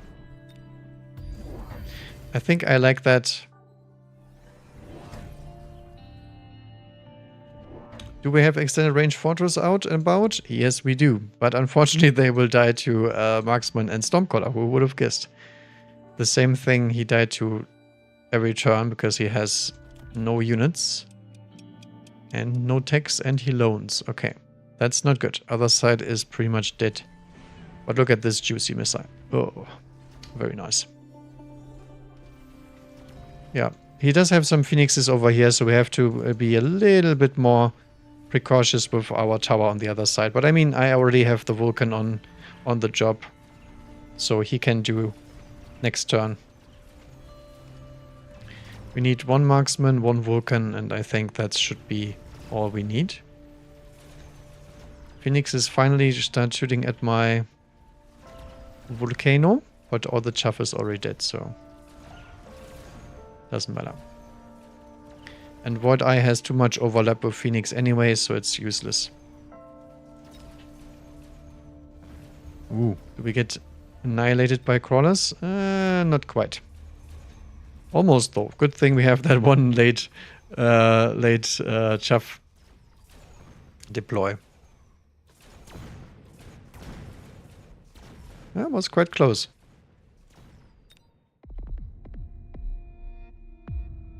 Okay, extended range fortress did survive. Very nice. At least his loan did work for this turn. Efficient giant manufacturing. I mean, I can do it. Will we join as many?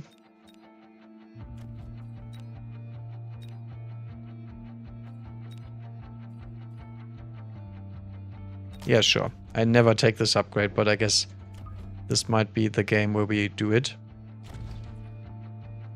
So one volcano here. Also marksman, and more chaff. Always more chaff to boot.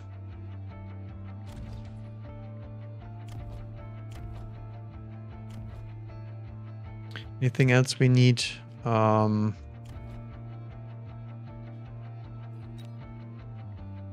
not really. I think we can go for another shield here. So melting point goes out of the window. Interception saber too. These people love their interception on units that do not do well with interception. What's wrong with Mustangs? Oh, he also takes an efficient giant manufacturing and doesn't build a single giant because he's too poor this turn from the loan. That's no bueno.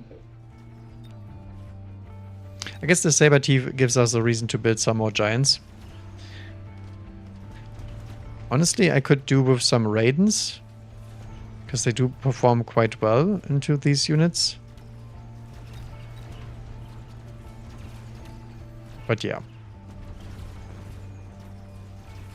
Also need Vulcan range here. Also could need some more marksmen. I guess he saved some things thanks to the interception on the Stormcallers. If he believes very hard. I would say it's still copium, but you know. Oh, the tower debuff. Has ruined his entire family. Oh no, my shield. God damn it. Those pesky units. They actually did get the shield. But not the tower. I guess there's that. And in the end, it's always the same. Stormcaller was a Stormcaller. Okay. I guess whatever plan my teammate has here, I'm buying more than enough time for him to actually do it. I do like steel bulb production though. That's a really cute item.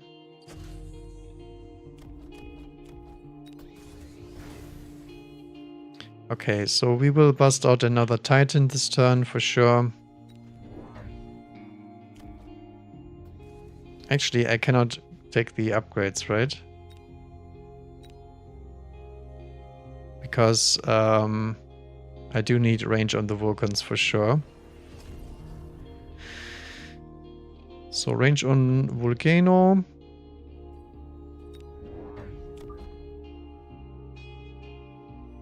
Drop a melting point in the side here.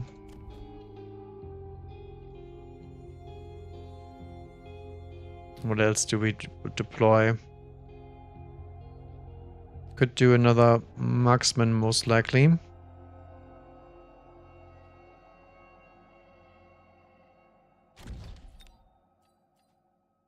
What else do we not want to see? I'm fine with Raiden. I think Overlord is probably not something I would want to have on my face. And now we have Shield Airdrop. Right about here. Hopefully this Vulcan stays alive longer with the steeper production. Ah, he also goes into Stormcaller. He has been called. I love, by the way, that he's also picked efficient giant manufacturing. It doesn't have any giants on the board. And even for me, who just picked it, I still need 2 more giants to make it actually worth it. So everybody else doesn't have any business picking this whatsoever. But that's fine. It's their decision.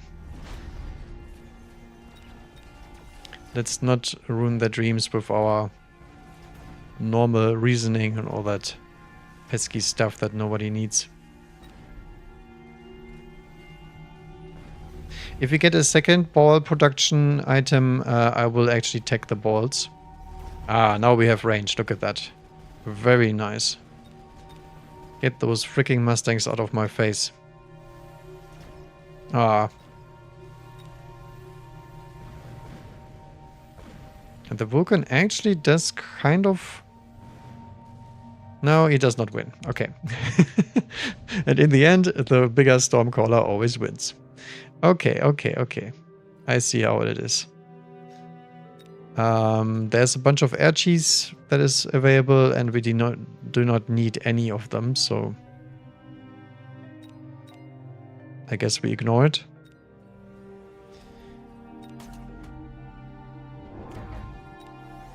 So we sell the Farseer.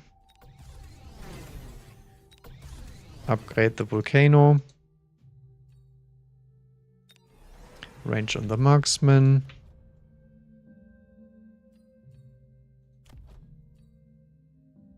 I think I will just deploy more Marksmen. Because we are lacking a little bit of damage there. And I don't think it was the Javclear that was the issue. I don't believe so.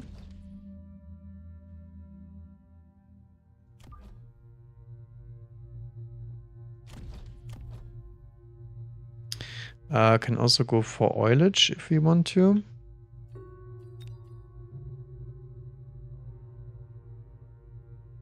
I think I will try to get away with Sneaky Interceptor. Since he does want to play that game so badly. Ah, look at that. That's exactly why I planted the Interceptor. Because I could smell the cheese coming in. The cheddar. The airborne cheddar.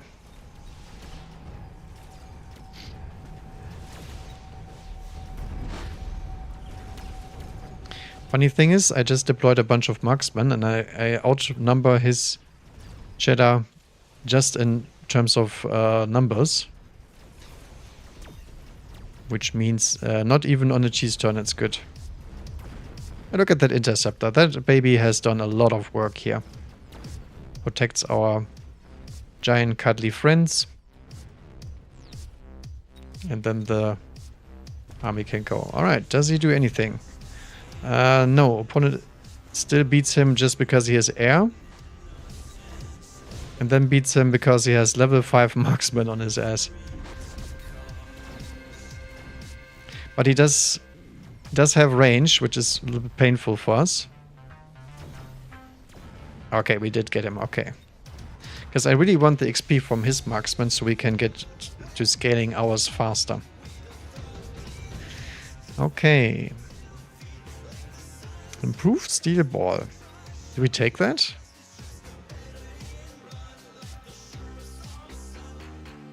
Because we produce it for free? I think that's a little bit too cheesy even for me. Nah. Yeah, I think it's time for Elite Marksman even.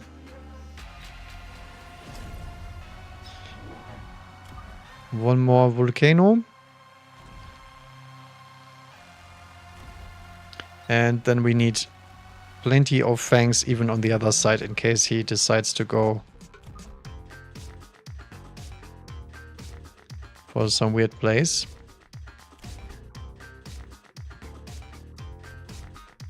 I mean, the medic point is doing fine. He doesn't need any upgrades, I don't think. Love this guy, by the way. Steel ball production and efficient giant manufacturing. What else do we take away? The factory? Yeah, I think factory is actually not that bad against me. Do we loan this turn? I mean, nobody has even oiled at all.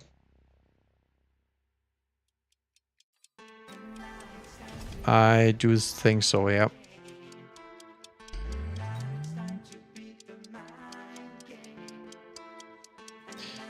Could actually... No, we can't because of the freaking saber. Yeah. I think we can just send a bunch of wasp at him too. He's very weak to wasp play. Yeah, I think I should have done that actually, because I want to protect the shield from the Phantom Ray. On the other hand, putting down missile interceptors is also pretty cost efficient, so... He actually goes even more Stormcallers. Okay. I mean, at that point, I might as well just drop Mustangs, right? Because Mustangs counter all of this.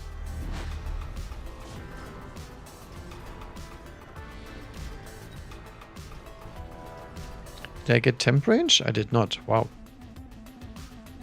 Oh, well. I mean, at least we do now have Elite Marksman. Does he also have it? He does not yet. Okay. Great stuff. Because now we can use our tremendous range and the steel ball production to snipe him across the map. Come on, snipers. You can do it. Nice. There we go. Outscaled and outsmarted. This time he's not gonna tank me. This is basically a crossover the map 1 versus 1 versus the other guy. Pretty much. Not doing anything else here. Okay, improved firepower. Kind of don't need that, but I guess so.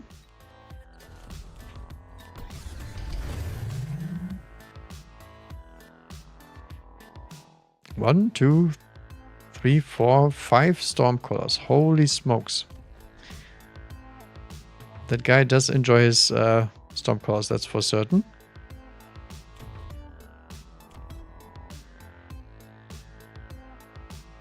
Can I do some oiling for the other dude here? Maybe.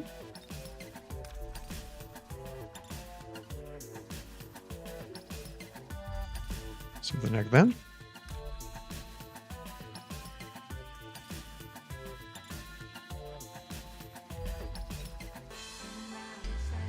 Okay. Time for serious business.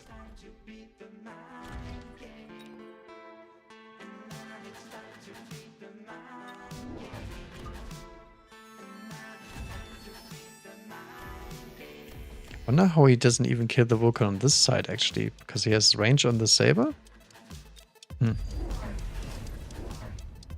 Ah, incendiary bomb. Now he's playing really dirty.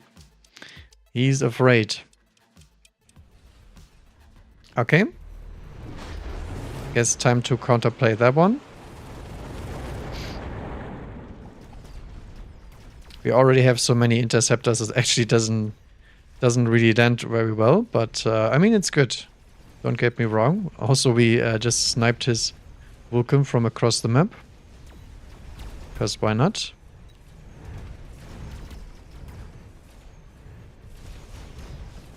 Yeah, he's doing much better now because he doesn't have 10 bazillion fangs to kill afterwards.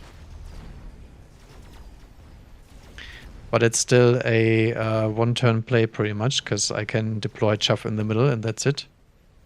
And he still does not make it. Yep. I did actually lose one interceptor?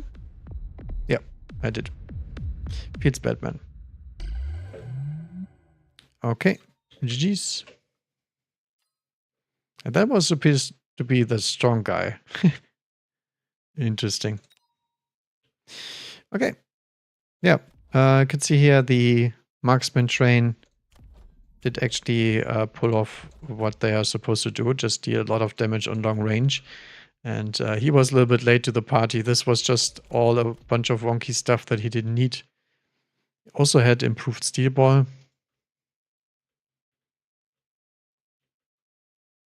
I have no idea what was happening on this side. It's just fortress, level 5 crawlers in front.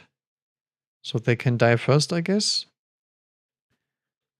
No wonder the Mustangs are so overleveled. Actually, I want to see if the oil did anything, because I tend to not do these kind of plays. Let's get the mind game back. One quick check and then I'm out of here.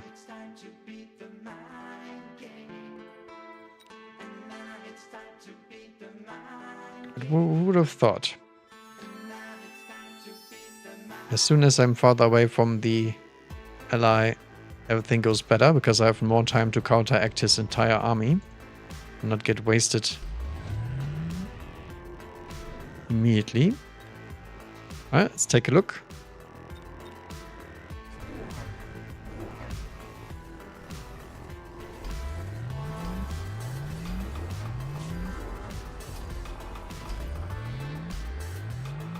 What is happening here?